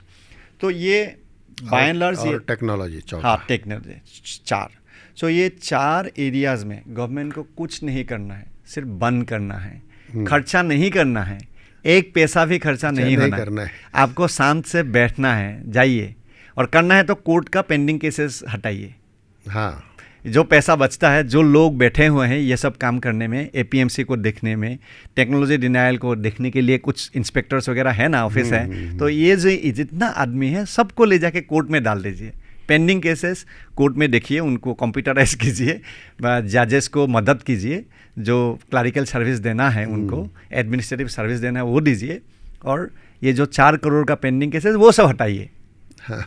उसमें ठीक कीजिए, क्योंकि लोग चाहिए ना, कोर्ट में तो ज़्यादा लोग चाहिए। सो ये जितना भी सरप्लस बन जाएगा सब उसमें ले जाइए और एफिशिएंसी बढ़ाइए। कोई सरकार का पैसा खर्च नहीं होगा, सब ठीक ठाक रहेगा। जिस रेट से हमारा जीडीपी बन रहा है, इकोनॉमी बढ़ रहा है, हाँ, वो 5 गुना स्पीड से बढ़ेगा, 5 गुना स्पीड से बढ़ेगा। और भारत का पर कैपिटा इनकम जो अभी $2,000-3,000 के बीच में है, वो बढ़ के 10,000 हो सकता है एक डिकेड में। और जो पैसा वेस्ट हो रहा है सब गवर्नमेंट का, ये वो काम में लग जाएगा, वो काम में लग जाएगा, क्योंकि वो पैसा कोर्ट में डालिए, क्योंकि कोर्ट तो इंफ्रास्ट्रक्चर है ना। हाँ। कोर्ट सब जगह के लिए चाहिए, हर सेक्टर के लिए चाहिए। सो ये जो एग्रीकल्चर को आप किसान बच्चा है, किसान बुद्धू है, ये समझ के जो आप पेरेंटिंग करना चाहते हैं, वो ज़रूरत नहीं है, वो कोर्ट में ले जाइए सारे लोग। बिल्कुल। तो ऐसा करने के लिए मैं अंत में ये मैं लास्ट तक बचा के रखा हूँ कि आप खुद एक सरजू जोशी ने ये किया था, जब उन्होंने देखा कि सिर्फ शेतकारी संगठन से काम नहीं हो रहा है, तो उन्होंने स्वतंत्र भारत पक्ष की शुरुआत किया था।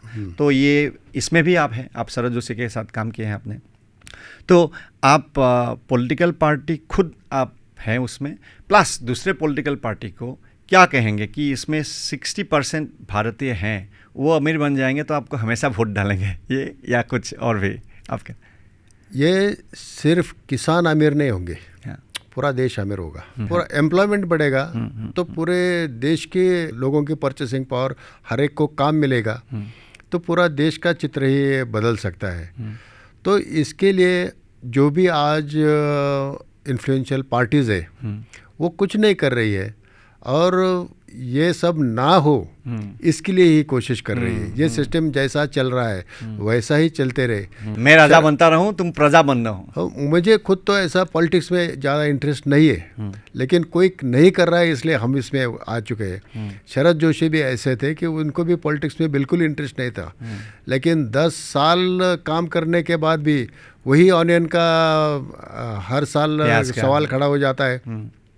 आंदोलन से होता है, लेकिन तो एक लिमिट तक, उस साल वो इश्यू सॉल्व हो जाता है, अगले साल फिर खड़ा हो जाता है। सिस्टेमिक चेंजेस 40 साल हो गए, आज भी प्याज का वही इशू चल रहा है, आज भी गन्ने का वही इशू चल रहा है। क्यों? क्योंकि पॉलिसीज़ नहीं बदली। तो अगर पॉलिसीज़ बदलनी है तो हमें राजनीति में जाना पड़ेगा, जहाँ कानून बनते हैं उस हाउस में हमें जाना पड़ेगा, इस विचारधारा के लोग वहाँ लेके जाने पड़ेंगे।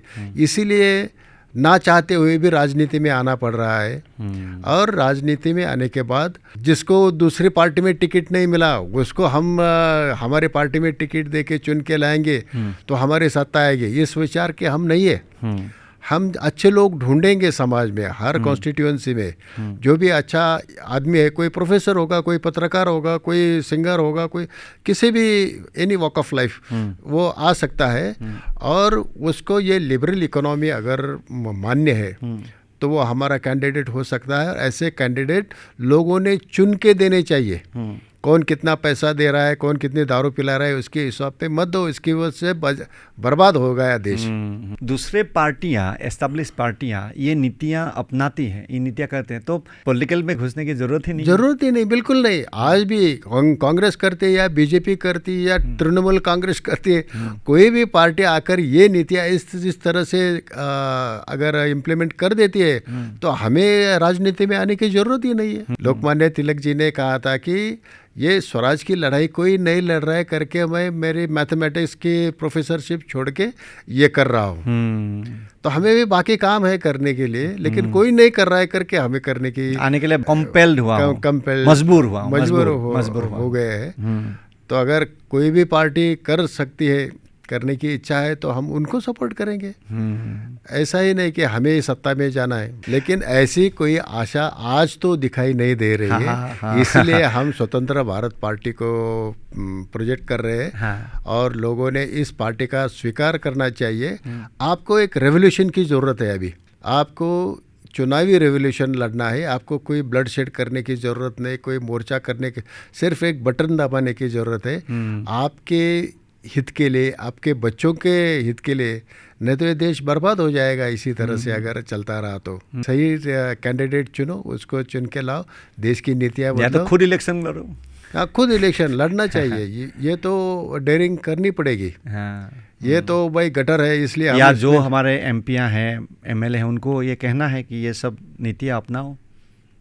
नहीं, ये तो नहीं अपनाएंगे। नहीं अपने आप, ये इनके मुंह को आपने कर चुके हैं। हाँ, कई बार ये पता नहीं, ऐसा नहीं है। 40 साल से शरद जोशी ने कहा है, सभी एग्रीकल्चर इकोनॉमिस्ट ये सजेस्ट कर रहे हैं कि भाई इसको खुला कर दो। इनको पता नहीं है, ऐसा नहीं है, लेकिन अगर ये खुला करते तो इनको पैसा मिलना कम हो जाता है। ये बताया जाता है कि ये पॉलिसियाँ किसानों के भलाई के लिए, दरअसल ये उल्टा है, किसान के नुकसान के पॉलिसियाँ, नीतियाँ हैं। तो ये नीतियाँ ही बदलना पड़ेगा। कैसे बदलेगा ये समय बताएगा, लोग बताएंगे। जब तक भारत की जनता ऐसा नहीं चाहेंगे, ये सब ये अपनाना, ये पॉलिसियाँ, ये गलत नीतियाँ हटाना नहीं चाहेंगे, तब नहीं हटेगा। 1991 तक हमारे और ज़्यादा क्लोज था, और 91 से लेके ये आज 30 साल में पोवर्टी की संख्या कम होके 50-60% जो बिलो पोवर्टी लाइन थे, अब जाके वो 10% में आ गए, 10-15% में आ गए हैं। तो 30 साल में जो किए हैं, जो हुआ है भारत का उन्नति, वो 91 के थोड़ा सा लिबरलाइजेशन के कारण हुआ है। सिर्फ एग्रीकल्चर में ये 4 चीज़ों में जो प्रॉपर्टी राइट्स के हमारे हैं प्रॉब्लम्स, दूसरा जो लैंड रिकॉर्ड्स अब इस सिस्टम का है, फिर ये जो पागलपन है, ट्रेड रेस्ट्रिक्शंस है, मार्केट डिस्टॉर्शंस है, और टेक्नोलॉजी की जो है प्रॉब्लम्स। तो ये सब जो अगर ये 4 एरिया में जो रेस्ट्रिक्टिव है चीज़, नीतियां हैं, वो सिर्फ हटाना है, और बस हम 10 साल में पर कैपिटा इनकम हम बढ़ा सकते हैं, और देश में एक भारत, एक आदर्श भारत का हम देख सकेंगे अपने जीवन काल में। विश्व गुरु बनने का सपना देख रहे ये लोग, हाँ, अगर ये नीतियाँ आ जाती है, हाँ, तो सचमुच दुनिया भारत को फॉलो करेगी। हाँ, हाँ, जो भी प्रॉब्लम्स दुनिया में अभी चल रहे हैं, हाँ, ये दुनिया में कहीं भी इस तरह की इकोनॉमी नहीं है आज। भारत अगर ये अपनाता है, हाँ, तो सचमुच विश्वगुरु बन सकता है, तो पूरी दुनिया भारत को फॉलो कर सकती है। तो मैं आशा करता हूँ ऐसा ही हो, और आपके लीडरशिप में आप जो कर रहे हैं, लीड कर रहे हैं आप इतने लाखों किसानों को, आप अपने जीवन काल में ऐसा देखें, आपका जो राजनीतिक पदक्षेप है, स्टेप्स है, वो सक्सेसफुल हो, ये मैं आशा करता हूँ। और अनिवाद में आने के लिए मैं आपका धन्यवाद ज्ञापन करता हूँ। और जो हमारे दर्शक हैं उनसे मेरा हिंदी तो कितना गलतियाँ हुआ हिसाब नहीं होगा, तो अच्छा मैं आशा करता हूँ कि लोग समझ जाएंगे मैं क्या कहना चाहता हूँ। तो मैं क्षमा प्रार्थना करता हूँ तो मेरे गलतियों के लिए, और थैंक यू सो मच। आपने भी मुझे गुवाहाटी बुलाया, मेरा इंटरव्यू किया, और आपके माध्यम से मेरे विचार हमारे दर्शकों को पहुँचाए, इसलिए मैं आपका बहुत बड़ा शुक्रगुजार हूँ। Thank you so much, thank you, धन्यवाद।